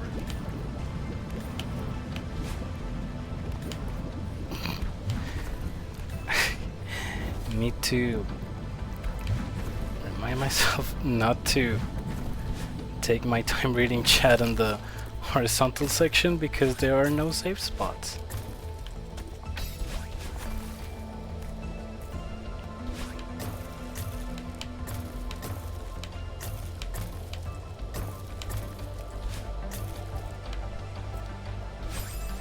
Oh man, it took me so long to get there again.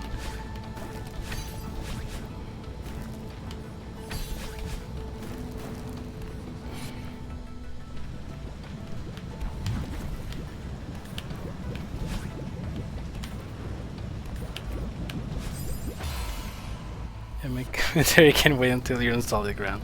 Thank you, boy. Yeah, I'll make sure I start yapping once I'm in a safe zone.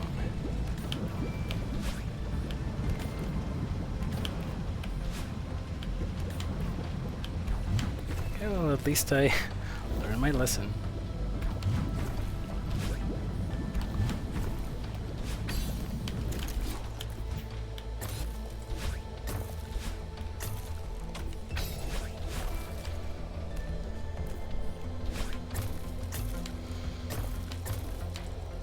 I think it's the second, third time I've made it to the final section.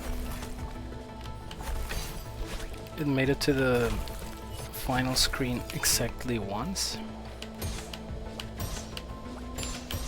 Well, the final pre-beep booping blocks screen.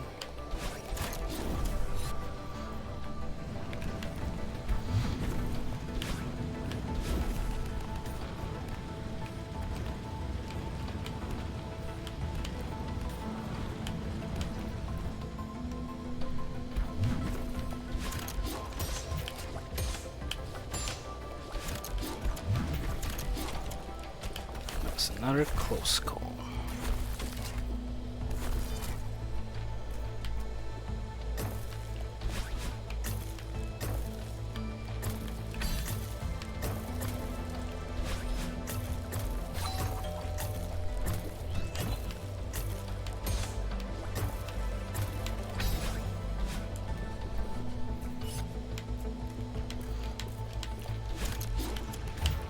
So the seaside of this chapter is like much harder than the seaside of chapter 7.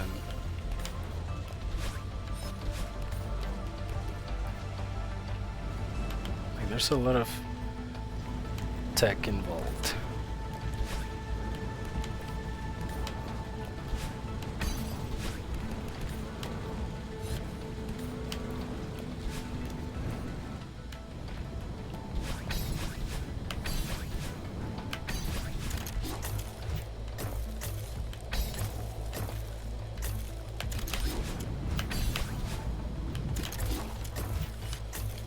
Didn't take me that long to get into this section again.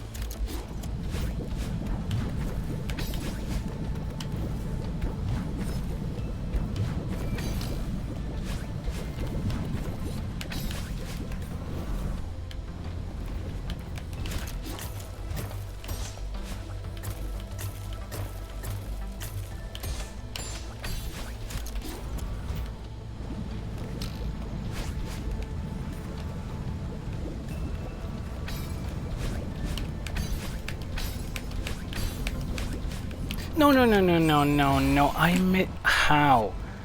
How do I miss the crystal? I think it's harder to miss the freaking crystal than actually grabbing it. How do I keep doing that? Let me check the replay too. Why can't they make the freaking crystal hitboxes just a couple pixels bigger? That's so stupid, man. Bro, I must have been like a pixel away from grabbing it. That sucked.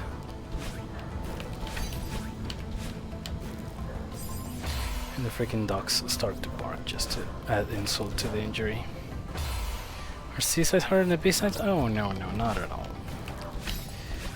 They're supposed to be harder, but they're only 3 screens long. So even if they are harder than B-sides in some aspects, they're like 10 times easier to get the golden berry because they're so short.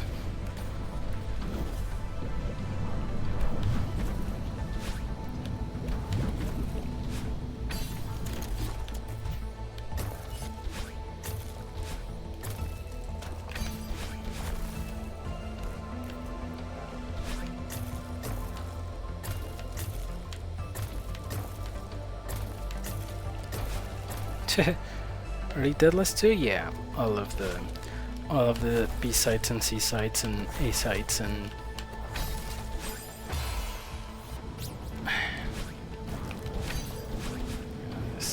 yeah, all of those are deadless. C side, seashells by the seashore.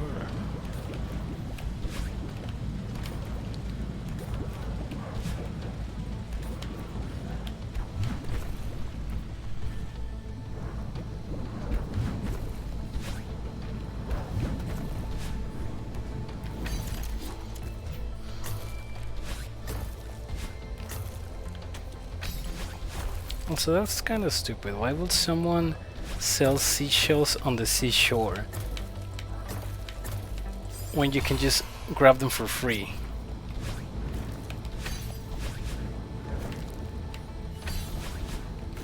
Like, you're already at the seashore, why would you buy a seashell?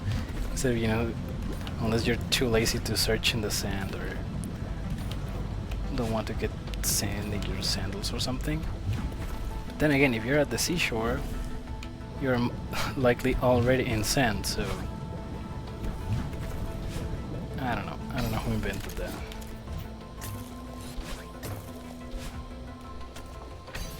But clearly they were not thinking of the decreasing value of the seashells. Hey, that's the phrase that taught me out English. Oh, you're right. Shell scalpers that come to the beach early every morning and take all the good ones. Dang it, those people are despicable.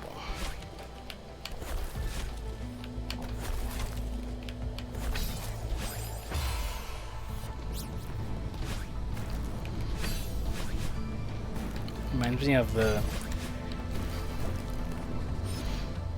people that when the NES Classic came out, they went to the store and bought every single one that was available, and then they resold them all at a stupidly high price.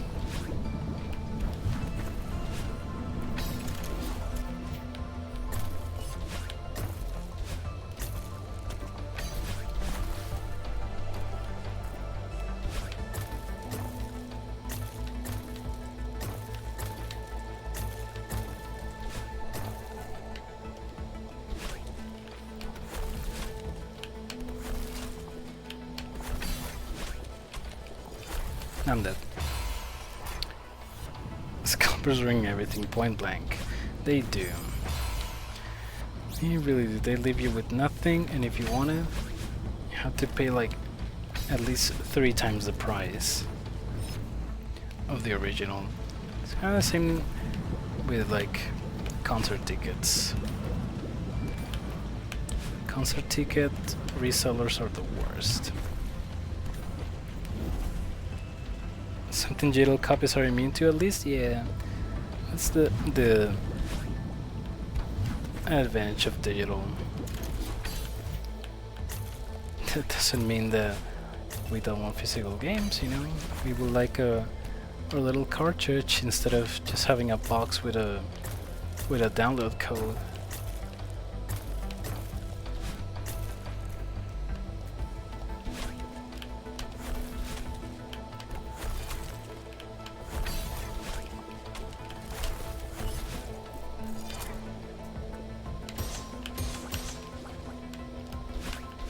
was like so when I discovered that there's physical copies of Fortnite. It was like really funny. Like, why would you pay money for a game that's free to download? Like, then I discovered that the physical copies, they come with some little goodies for the shop, so at least you can get your money worth. But still, buying a physical copy of a free game is really silly.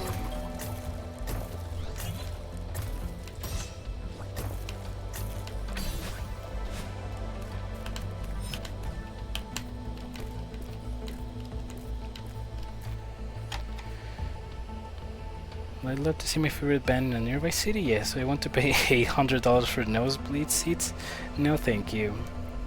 No comes a friendly against an actual problem. Wait, really? I had actually never heard of that.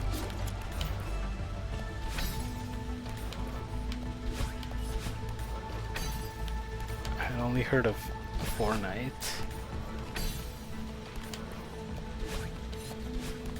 But like, I hadn't seen any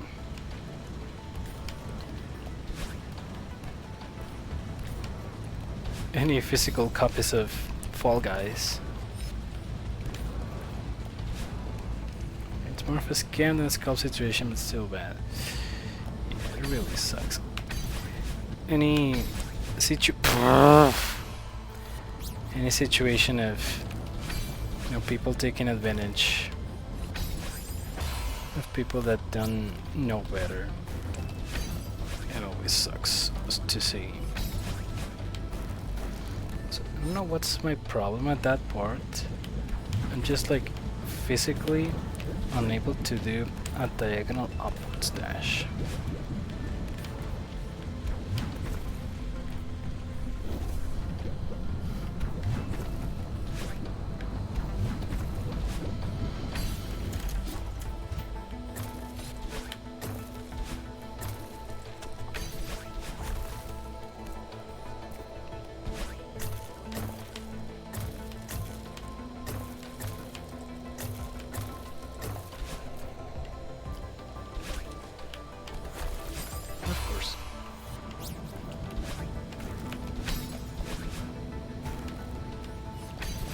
That room is garbage, man.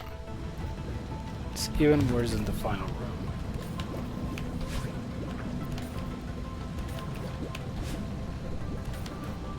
So, at least 7B was long and difficult, but at least it was a lot more consistent. This one,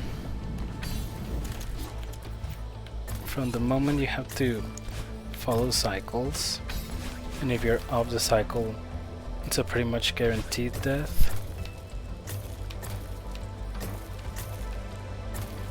From there, it's just a lost cause.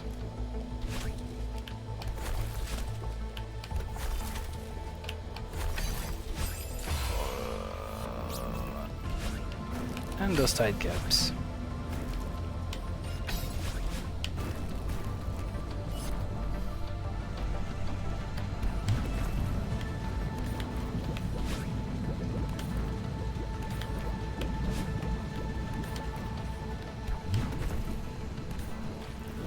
Seems like there are some bits of this level that are up to RNG. There, they are.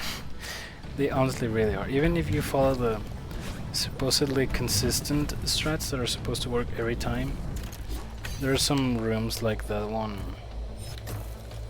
with like a million rotating fireballs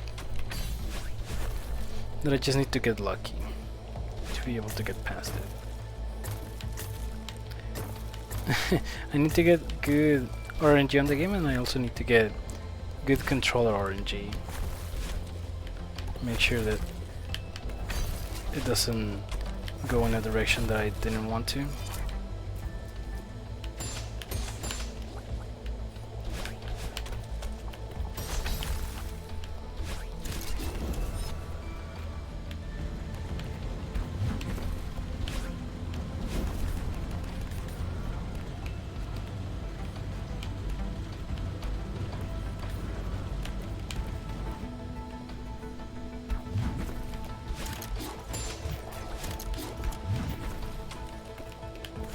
I don't know why that switch sometimes doesn't make any noise when I flip it.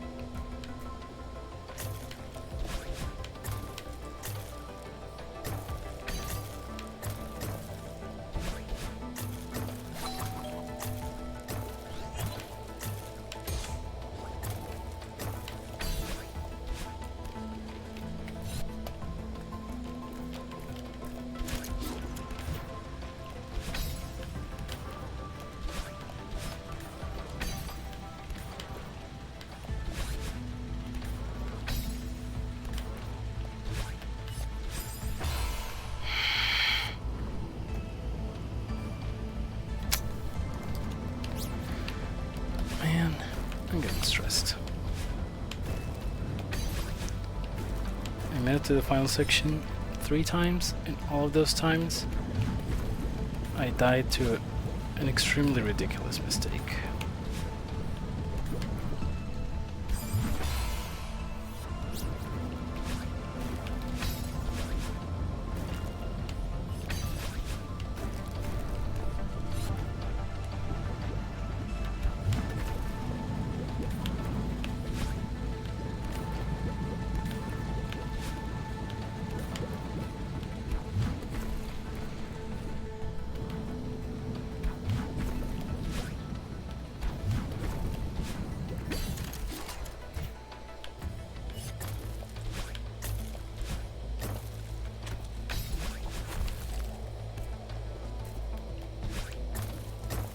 This room was one of the hardest ones when I started practicing, but now it's just nothing.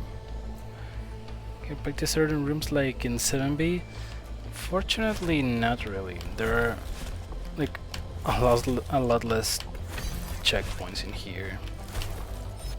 There are only 2 checkpoints because one of them is at the beginning of the level.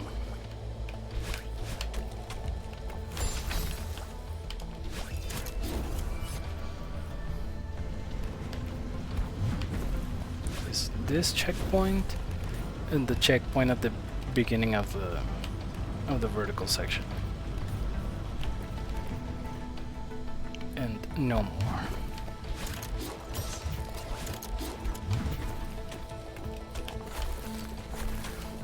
I don't know why they made the checkpoint placement so freaking scarce.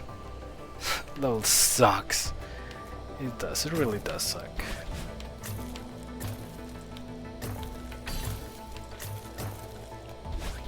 I mean, if I had to say one good thing about this level is that, I mean, the music is cool, I guess, and it's not as long as 7B.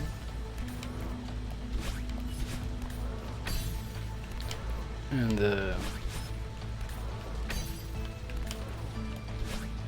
yeah, end of the good things.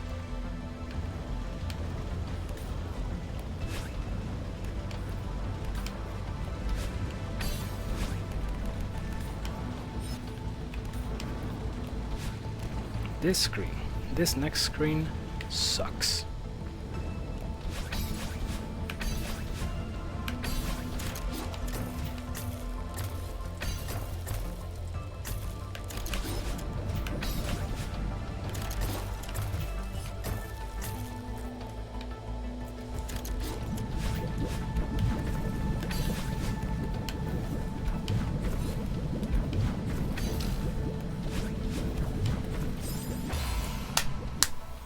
Of freaking course.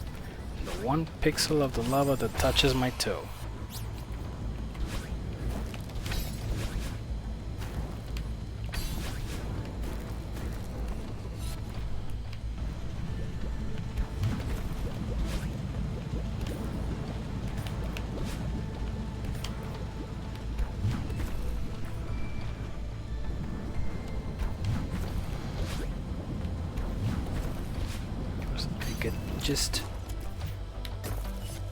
I just dip my little pinky toe in a drop of lava and I die. This level is so bad.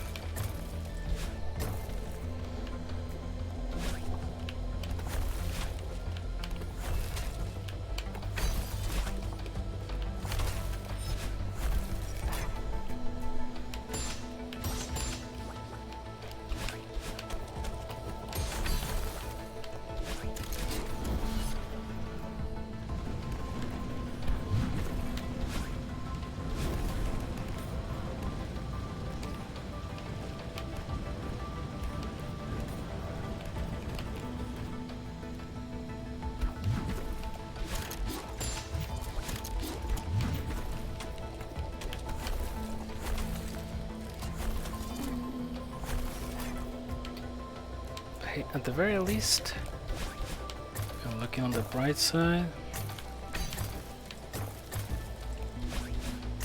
I'm getting to the vertical section more consistently than last time.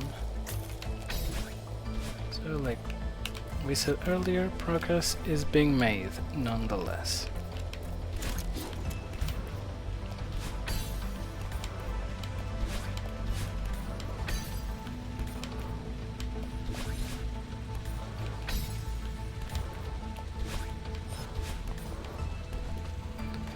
Practice is valuable experience. It is. And in here, both experience and practice are invaluable. Like in this screen, for example.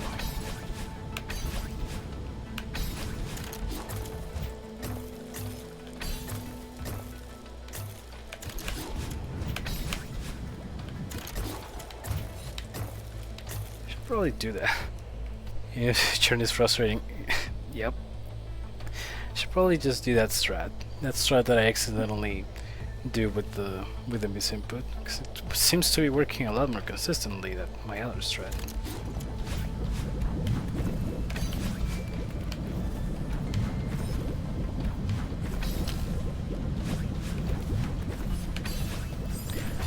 What? I bonked?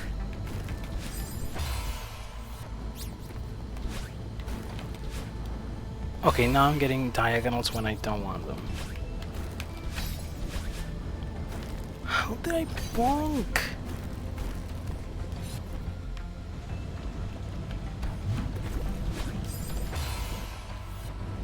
Okay, I need to see that. How on earth did I already died on this screen to stupidly I can't even speak anymore, and I forgot the berry.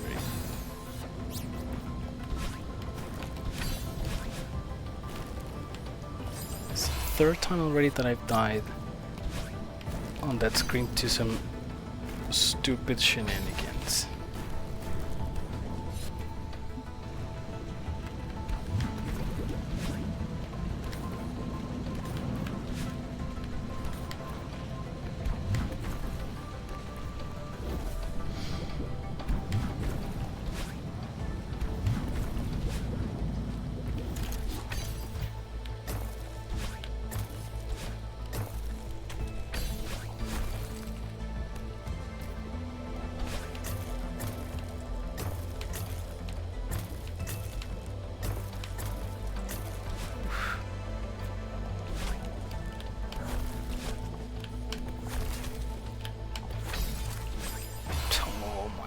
That screen is pure trash.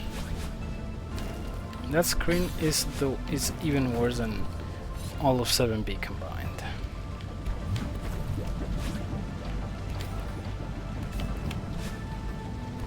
That and the final screen are worse than all of 7B combined.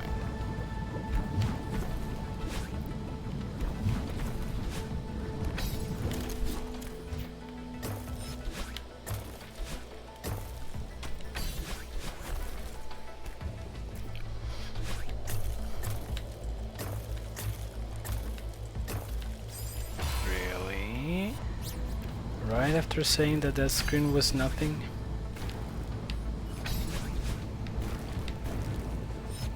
I repeat the screen in the name of Orange Jesus. Just the ship on phone. Oh man.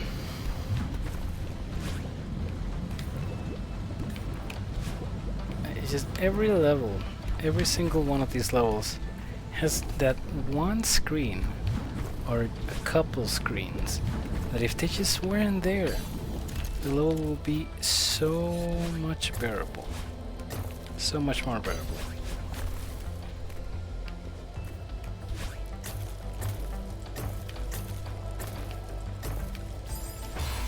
Bro.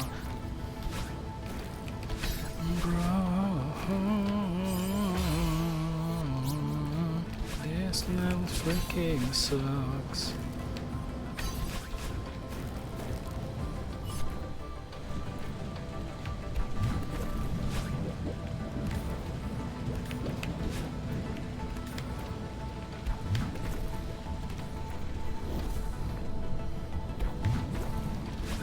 think that there's a speedrun category of getting all of the golden berries in a row. And there's people who have done it in less than 2 hours. I'm dead. Yep. I went too soon. They have gotten every single golden strawberry in less than 2 hours.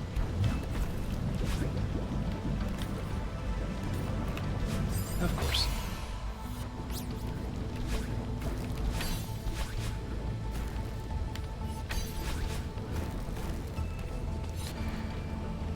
Same way we trim the fat and gristle from the steak, so we'll benefit from being trimmed from this excruciating agony.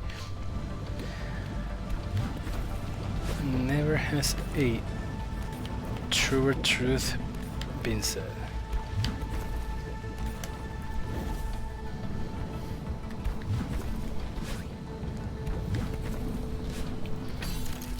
I'm on a timer here. Like, if I don't get these 2 golden berries, and if I don't get those 2 deathless achievements on Super Meat Boy, I'm not gonna be able to play on my new computer because I feel like I'm not gonna deserve it. It's gonna be my prize for beating this stupidly obnoxious garbage trash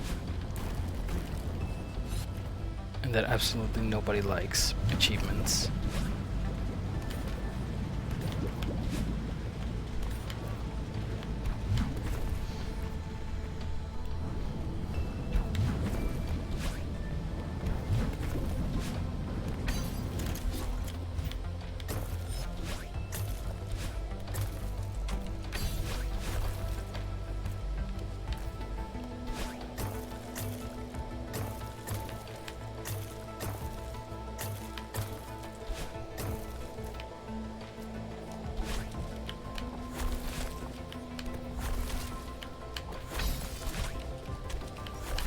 This gaming computer is only for people who know how to play video games. Do you know how to play video games? No, you don't. No, you don't, because you haven't gotten all the golden berries in Celeste. If you knew how to play video games, you will be able to get all the golden strawberries with your eyes closed and playing with your feet. Not with my feet, playing with a single foot.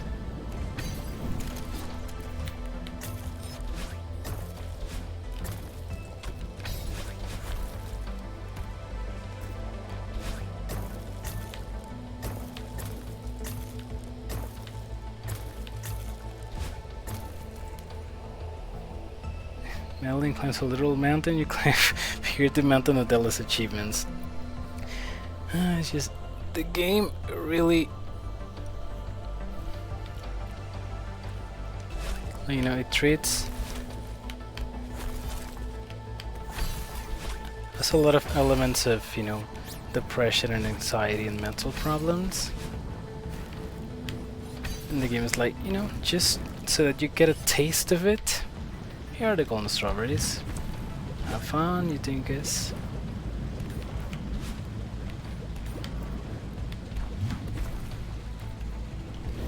while hanging upside down. Yeah, I forgot about that part. While hanging upside down. And while having fire ants climbing into your pants. You know, just a cherry on top.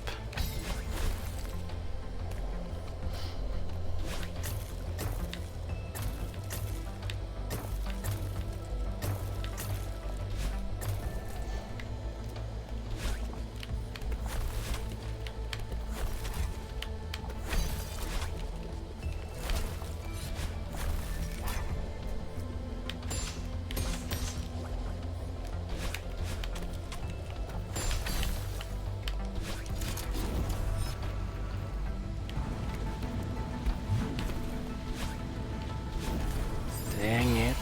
Golden berry needs to be both frozen and roasted repeatedly to get the peak deliciousness. Oh my goodness, I hadn't even thought about that. You know, it does make sense. It's a golden strawberry. It needs to have an extremely specific cooking method to be able to be enjoyed properly. Like tempering a sword. I mean, I wonder what the golden strawberries taste like, or even feel like. Like, do they have the texture for normal strawberry, or are they like you know, harder like steel? Will that little crown on top be edible?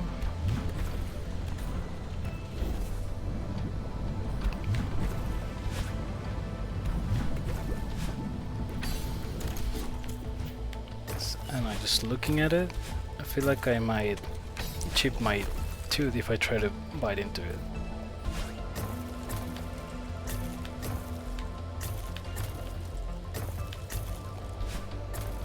It's hard to tell if it's real food item or an imitation, especially when it's all pixelated.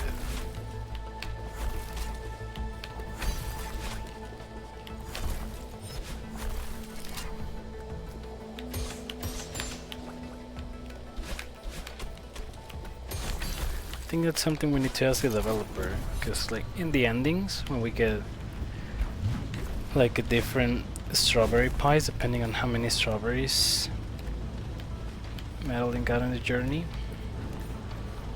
there isn't a different ending for getting all the golden strawberries.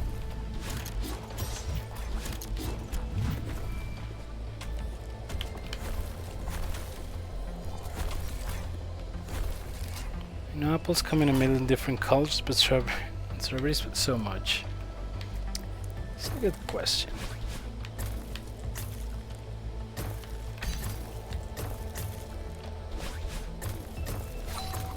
We need to patent real-life golden strawberries. You know, just regular good old strawberries, but with a coat of yellow food dye. Frick.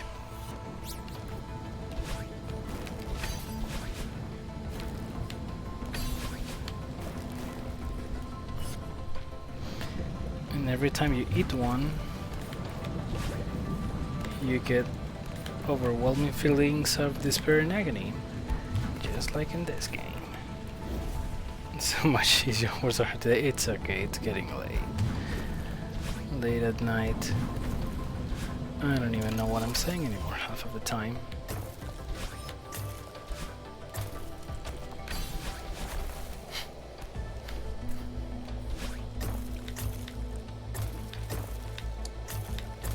The only thing I'm certain of is that this level sucks, this strawberry sucks.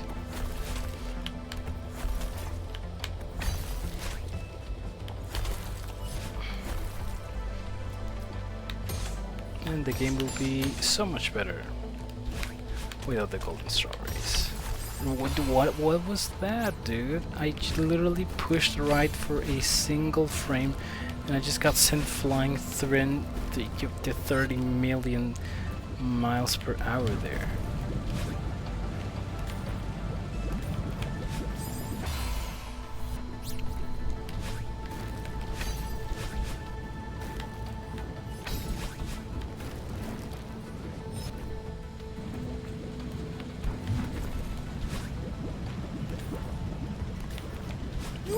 Really?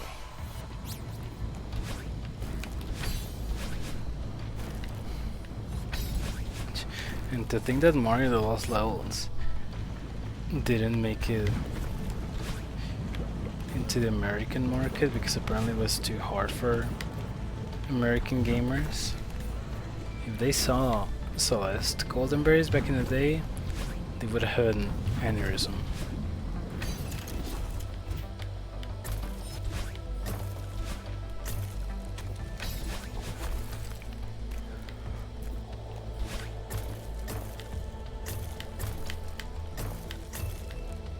It's really silly to say that the Lost Levels was too difficult for American gamers when freaking Ninja Gaiden existed.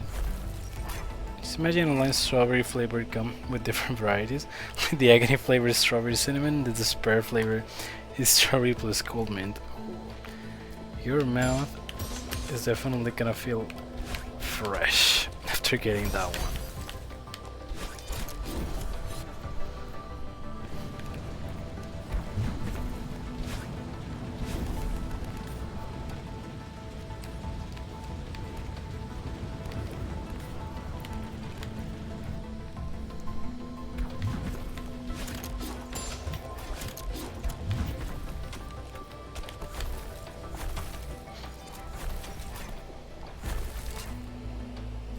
Your gun doesn't mess around, especially with the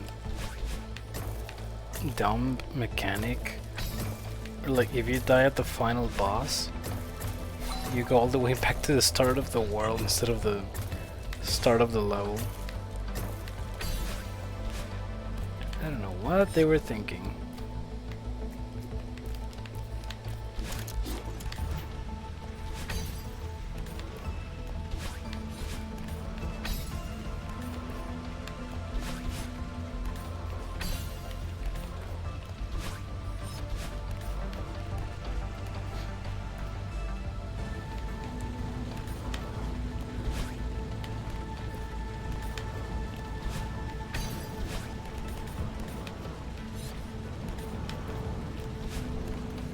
They just want an excuse to be mean, as most game developers did back in the 80s.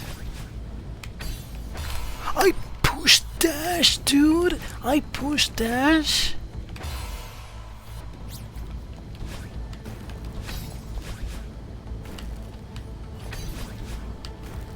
Hello? Literally pushed the button that makes you dash and Madeline didn't dash? I don't know why.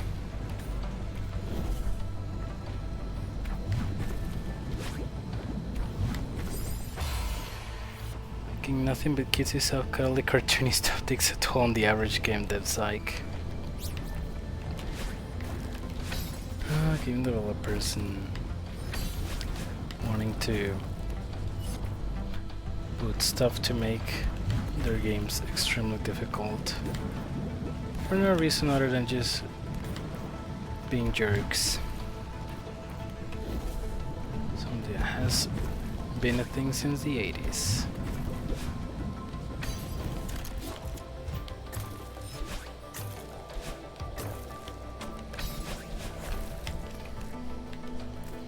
It's like Scott Cawthon making his games require hours and hours and hours of grinding if you want to get progress done.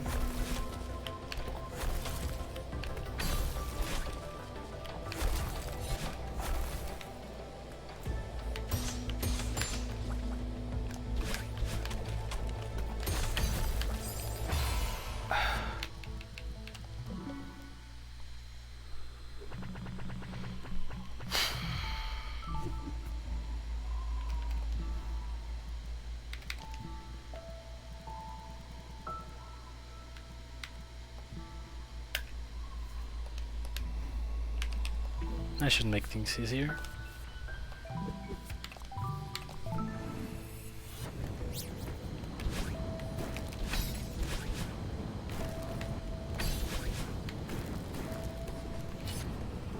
I wonder if games were recognized as being unfairly hard nowadays. We're seeing that way back then.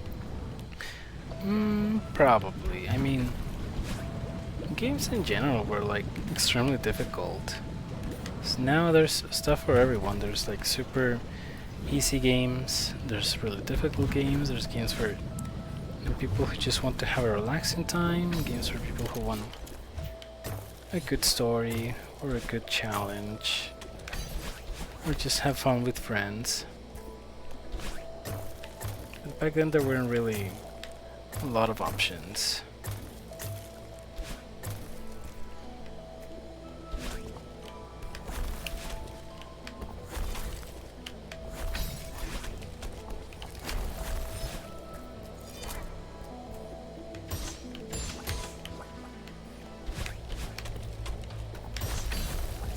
Oh my gosh.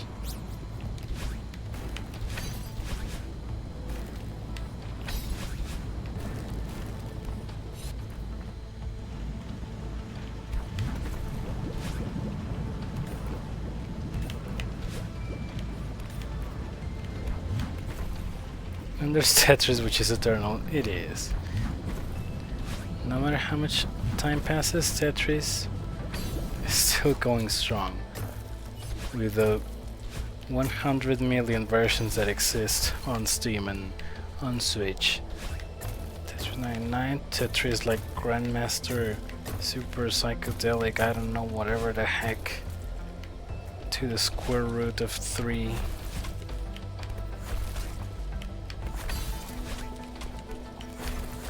Man, I don't know what any of that stuff is. I just want some Tetris.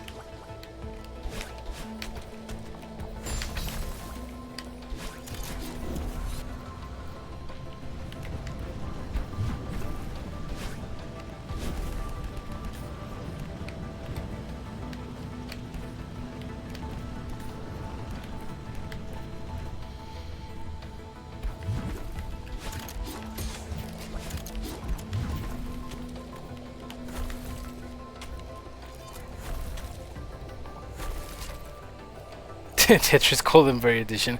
I don't even know how that would work.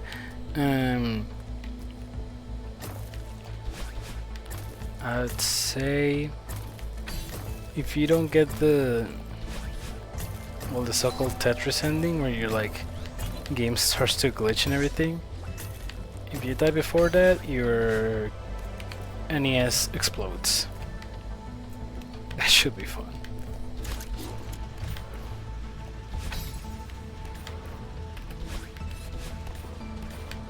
I'm so freaking stupid. Why did I think that was a good idea?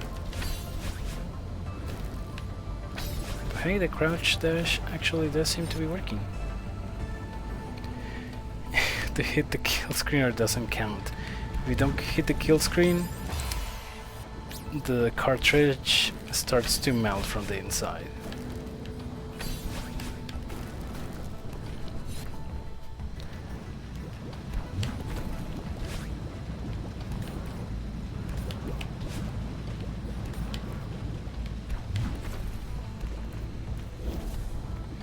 Like one of the game developers comes to your house and personally punches you.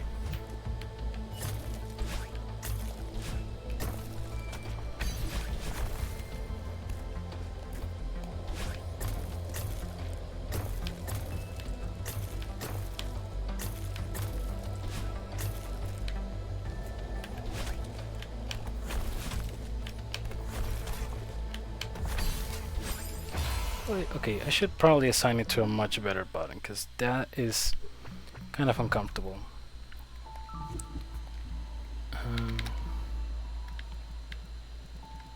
Now where is it? Crouch dash. And now X.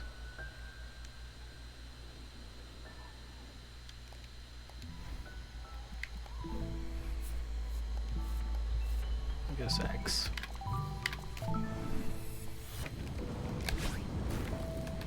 Forgot the strawberry.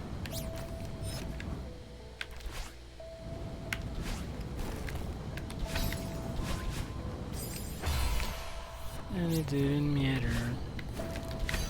Next time I miss a strawberry, I'm just gonna die.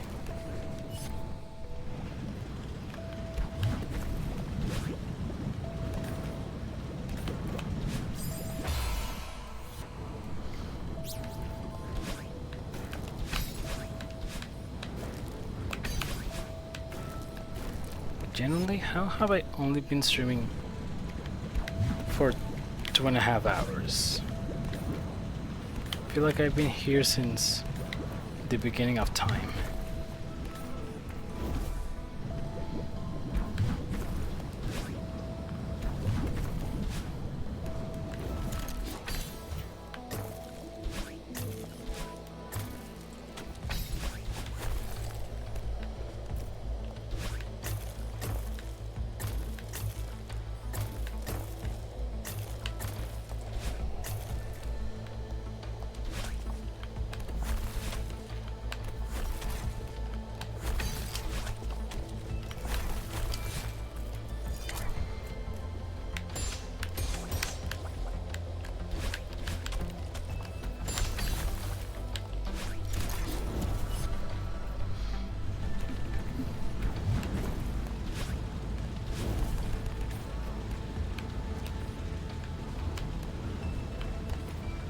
Oh, no, no, no.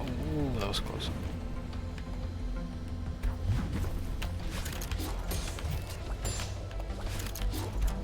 Oh my god, this game sucks. Luckily, happy. Here's the beginning of time. If that timer up, there is an indicator. You run personal time. You're right. And anyway, I have been here since. Oh my god, this game is gonna be the death of me.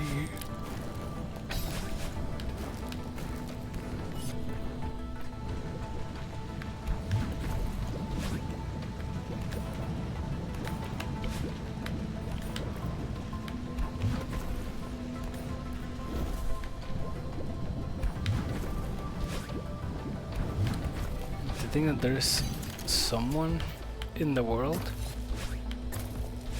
that during the time that I have been streaming, he could have already gotten all the golden berries, including this one.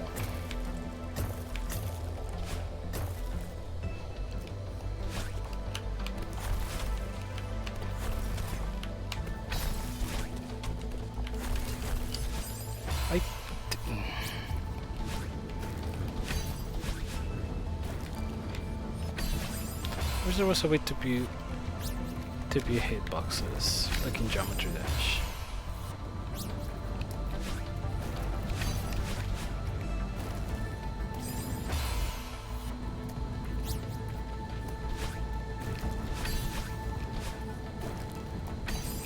Really?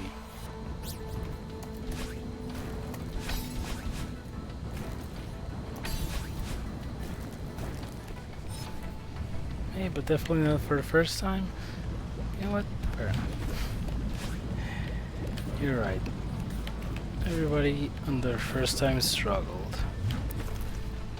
Unless somebody was born as a Celeste prodigy.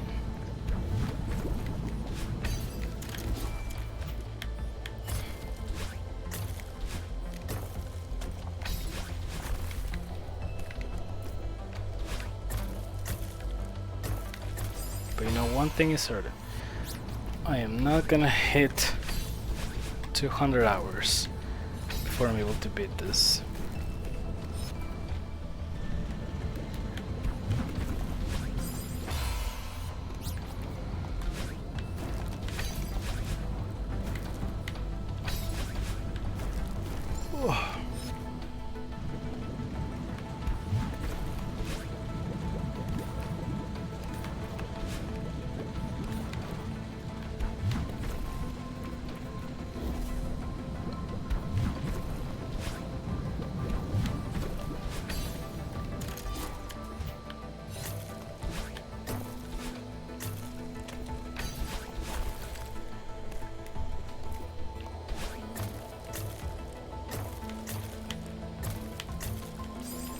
Okay, why did I go right if I knew that there was a wall of spikes right next to me? I don't know.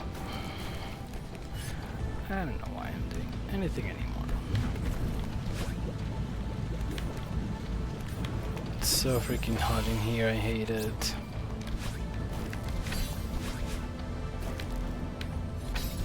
I don't like the immersive experience. I would like the immersive experience if it also included the cool intervals, but they don't.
It's another thing that's a difficulty. Ambient temperature, relative humidity.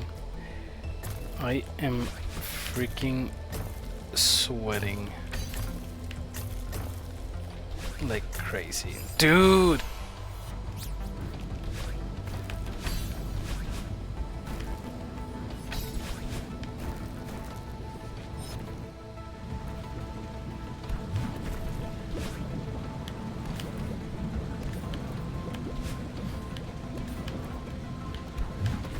But I hope that when I play on keyboard, the keyboard will not get as sweaty as this disgusting controller.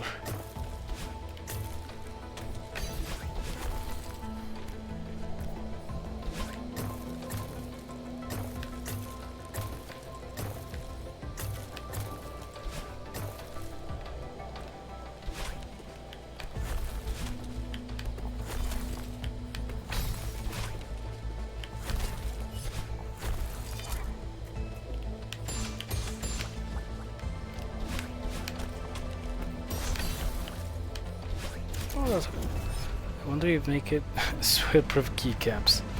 They should. If they don't, somebody should do it. I can assure you, during summer days, they will sell like crazy. Of course, of course.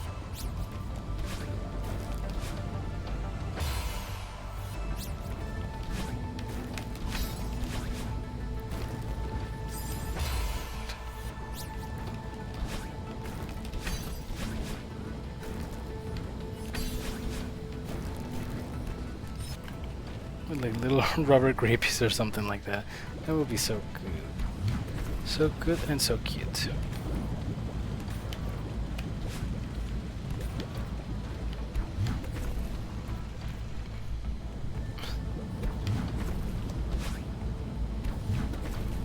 Definitely something that should be invented right now.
Okay, made it here again. What in the... Dude, those freaking blocks are so janky. I hate them with all my heart. They literally never work. Never work the same twice. That's...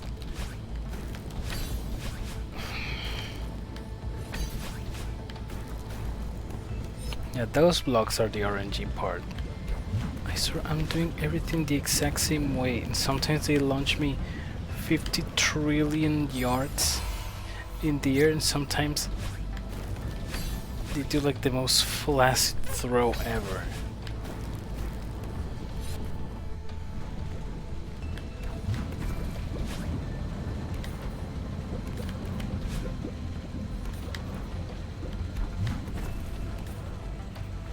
The 2 AM menace has begun. Should probably end it soon before it gets worse.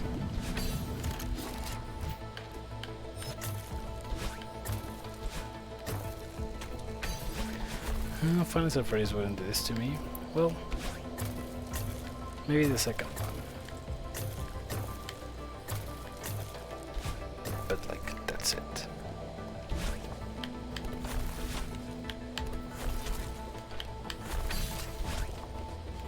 Chipper and Sons wouldn't do this to me.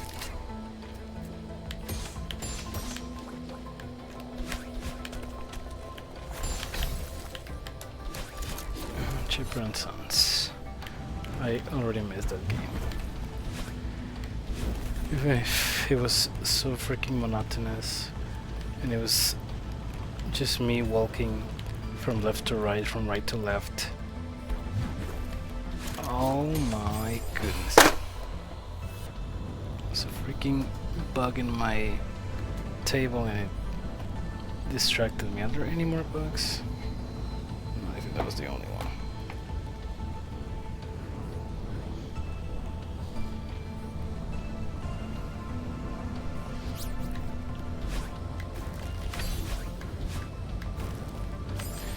Of course, I was lucky enough to find the bug literally on the part where I could not afford to take a break.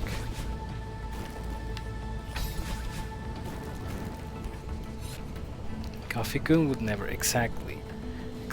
Coffee-kun is an angel. But this game, since this game is the devil, would be an understatement.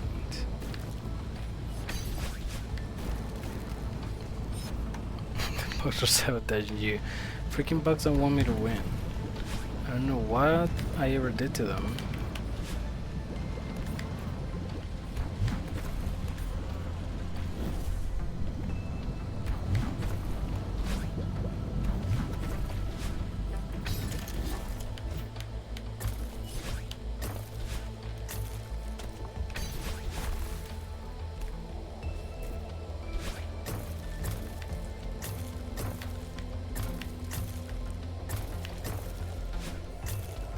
Game wants to eat your immortal soul, and in a way it already has. It absolutely has. And that's the worst part.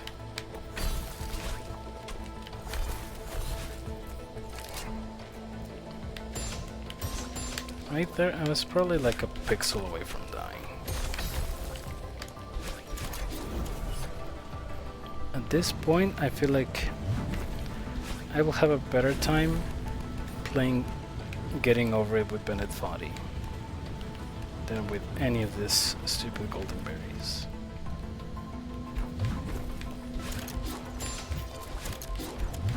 Can I stop dying at that part, dude?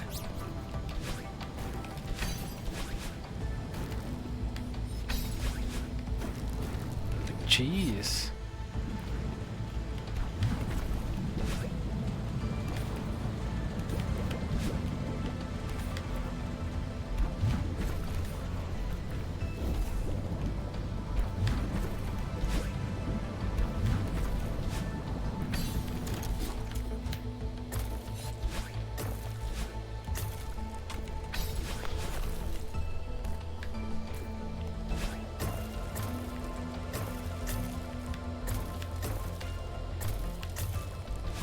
Like, good thing there are any golden failures in this level,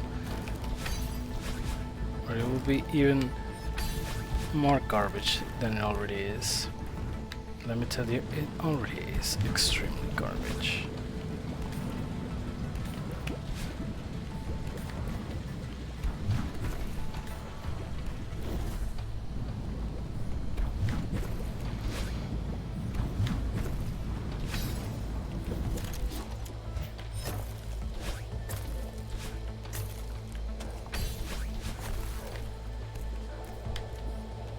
right now, if I had to choose between playing 40 hours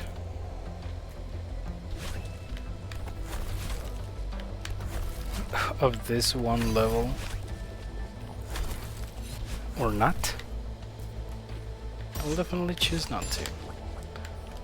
Unfortunately, I don't have a choice.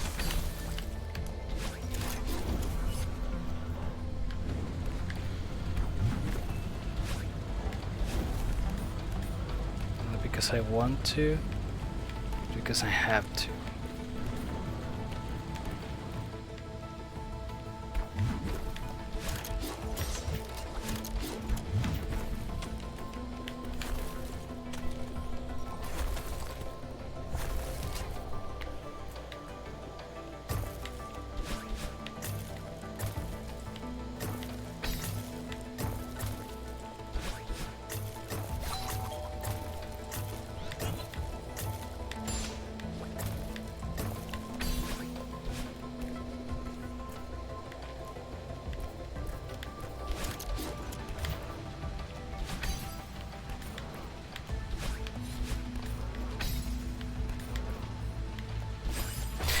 I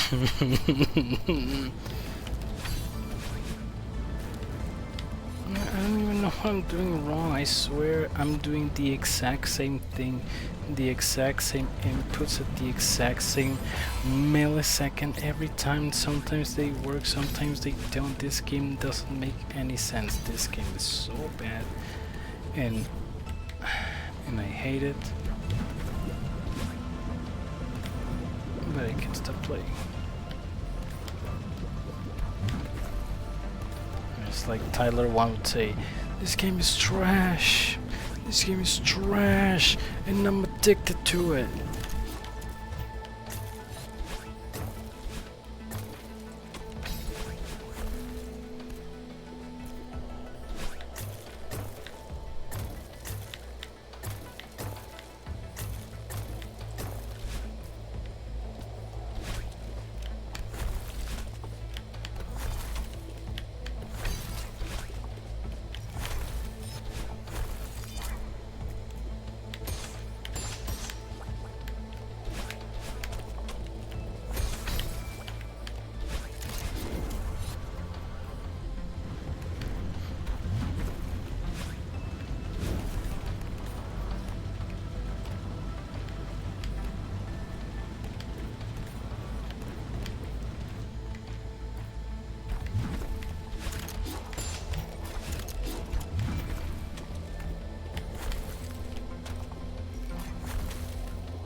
Is it possible to be addicted to a good thing?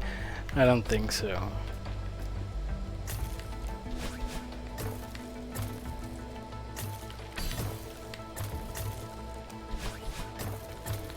Like everything in excess is bad.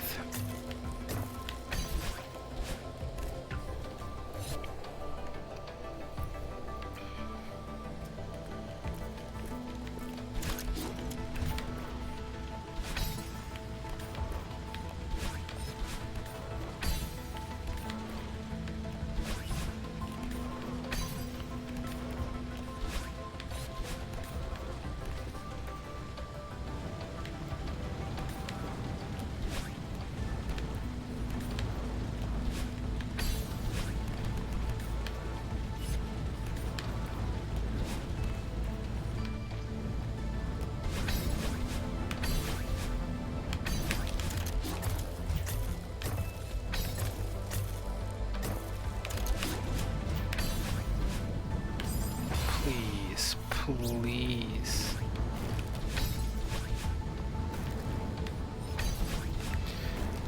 I keep forgetting my strats. I don't know why. I really don't know why or how or in where or when or who or...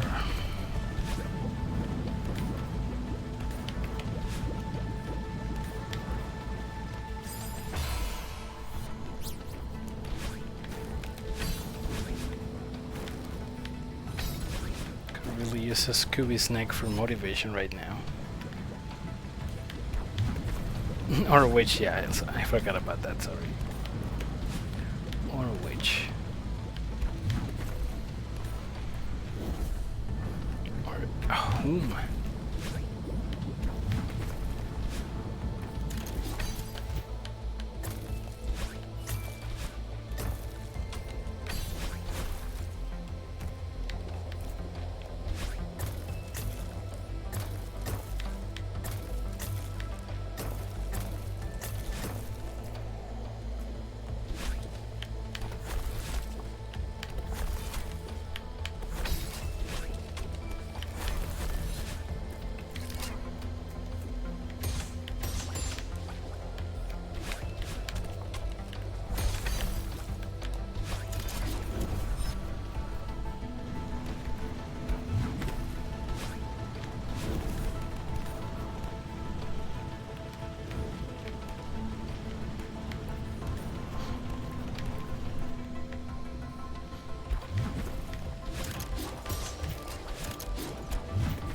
I knew it. Dude, the freaking block. If that block wasn't there,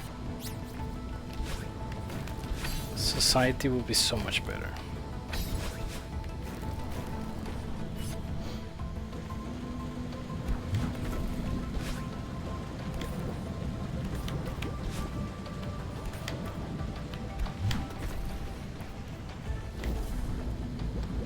Convinced. Oh, my tooth.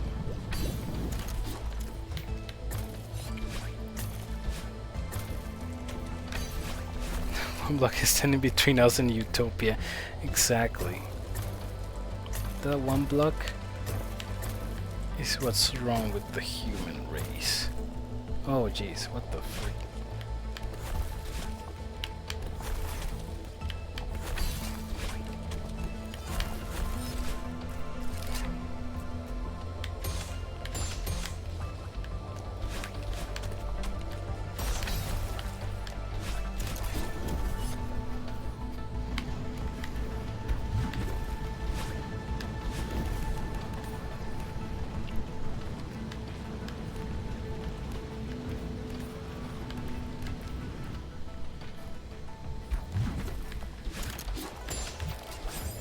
Tooth again.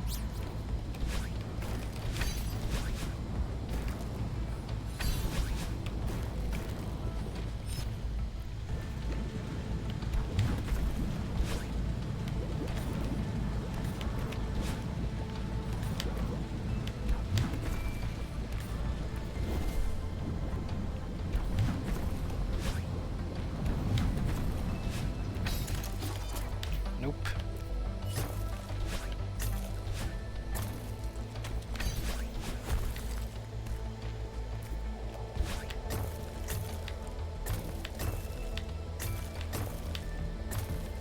Literally, if I only had better luck the first time I got to the final screen, I would have won. All of this is freaking random chance. These bumpers are random chance, these blocks are random chance. These conveyor belts are random chance, the freaking fireballs are random chance.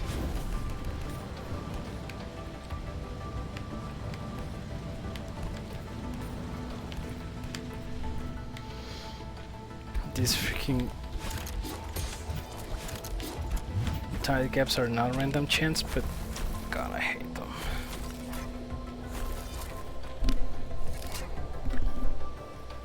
I hate them as if they were.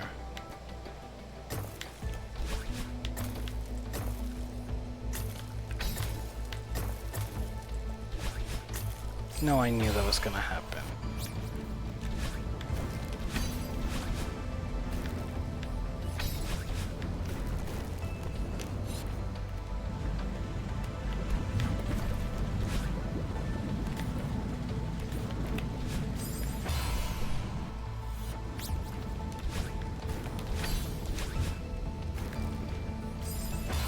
I'm gonna mute myself just for a tiny bit.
Oh man. Okay, I think I'm gonna probably do just a few more attempts because I'm getting really tired. And I also don't want to be up too late. I know I said I need to get this golden berry ASAP, but I have a limit.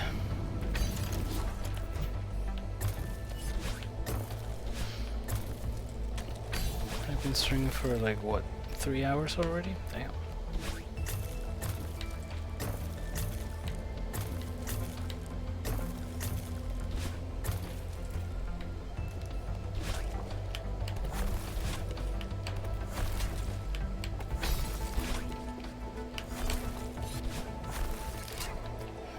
Almost 3:15, dang.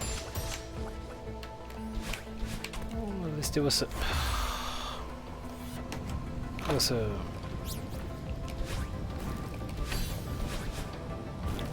a day of making it to the final screen at the very least.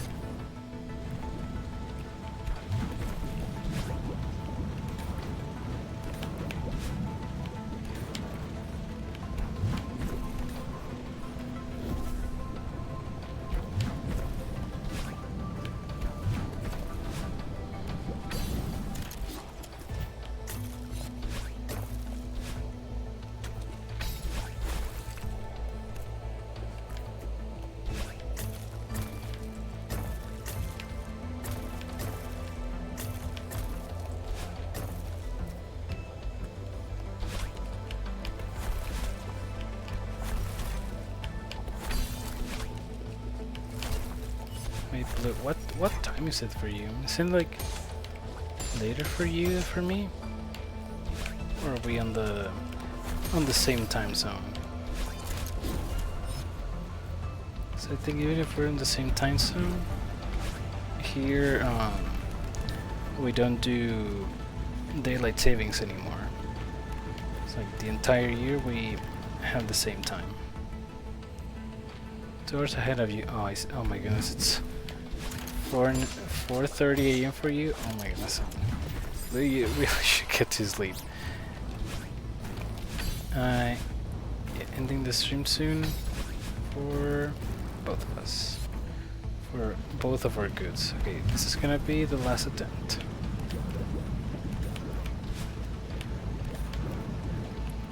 Before I'm starting to get dizzy. You're doing something important? What? What could be more important than getting a good night's sleep? You know, me hypercritically saying that while I'm attempting a stupid golden berry instead of going to sleep like I should.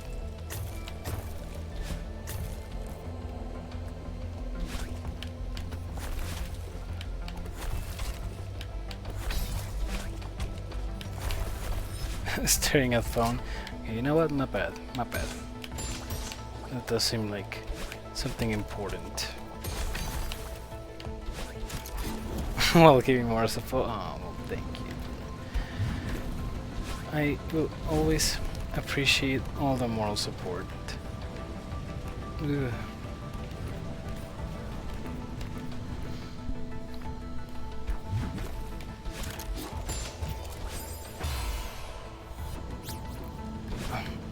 I said that was gonna be my last, but okay, this is gonna be my last one instead. And I'm just gonna keep forgetting, and every next attempt is gonna be my next last one. And I'm gonna be here until 5 in the morning. Nice, good. This is gonna be the actual last one. I'm gonna check how many attempts Enox did.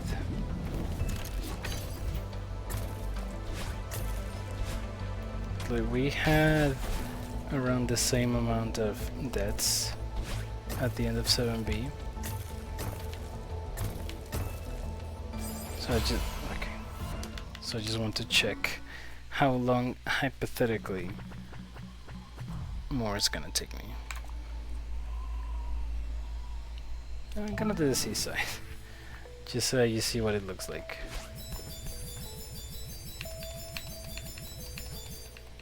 probably be able to beat it in like 2 minutes.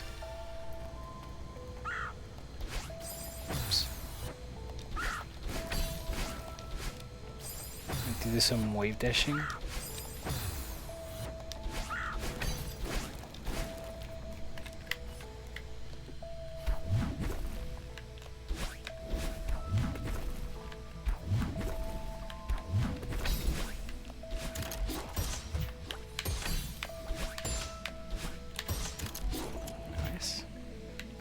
Thank you, Jump Bird. Yeah, the bird is very good at giving tutorials on what to do.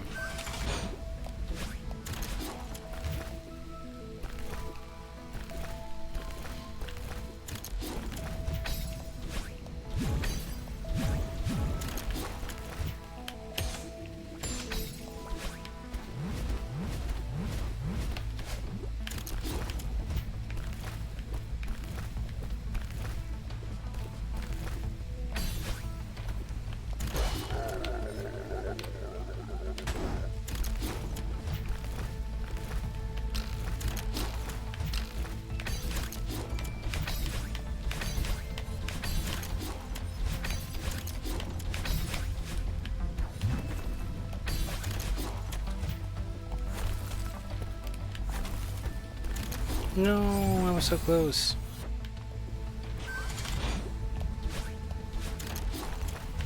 My entire head was in the frost right there. I know, I have zero idea how I survived that.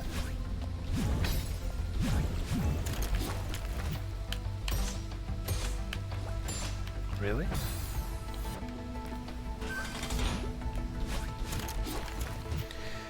That's one of the very, very, very few moments where I disagree with the game on the fact that I really shouldn't have survived that.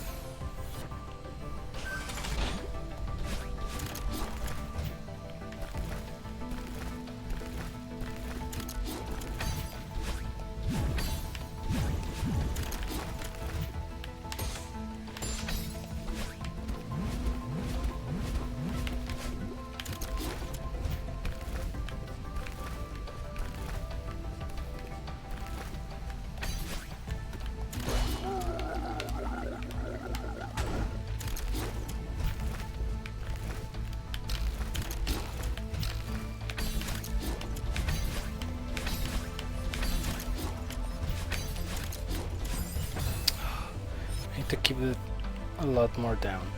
It's only 3 rounds long, but each room is 5 miles long. Especially this one, I think it's the longest seaside room out of all of them.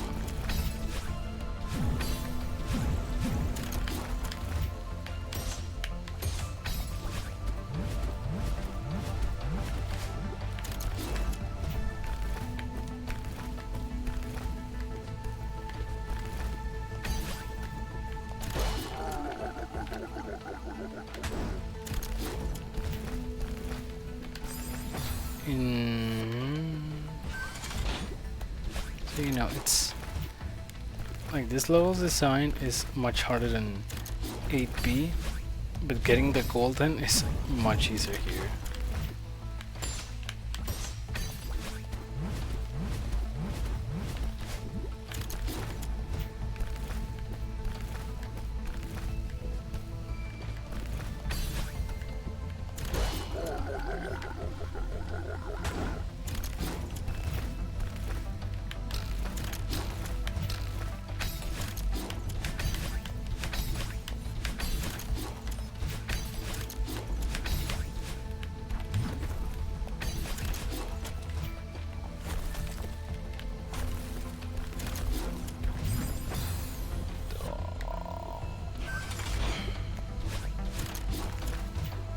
To keep the frost and lava down.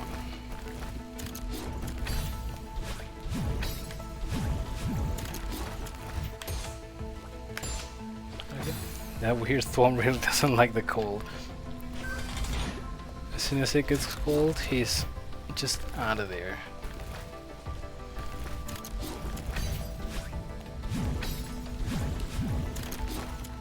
Okay, that was kind of silly. Anyway. I should have ended the stream like 10 minutes ago. This wasn't gonna take me longer than 2 minutes, and here we are. Oh, freaking course.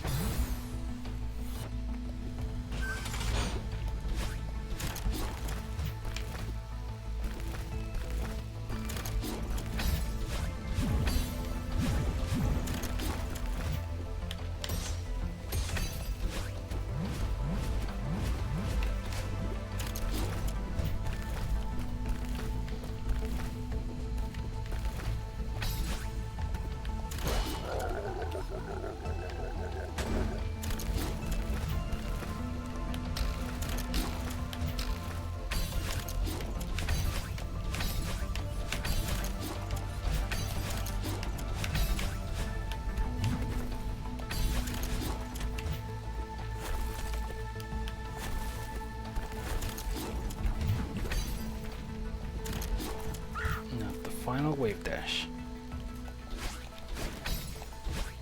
There we go. The brief showcase turned into serious attempts. And that's not even my best run. I think it's pretty obvious that it wasn't my best run. I think on an actual golden bear attempt, I'm gonna fail that final wave dash. I just know myself. Anyway, how many deaths in total I have now? Whoops.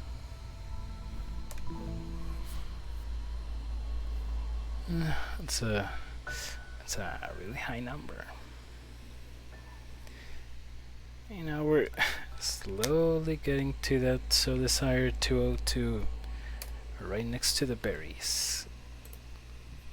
Oops. Wrong thing. Oh, I'm so tired. It's so hot.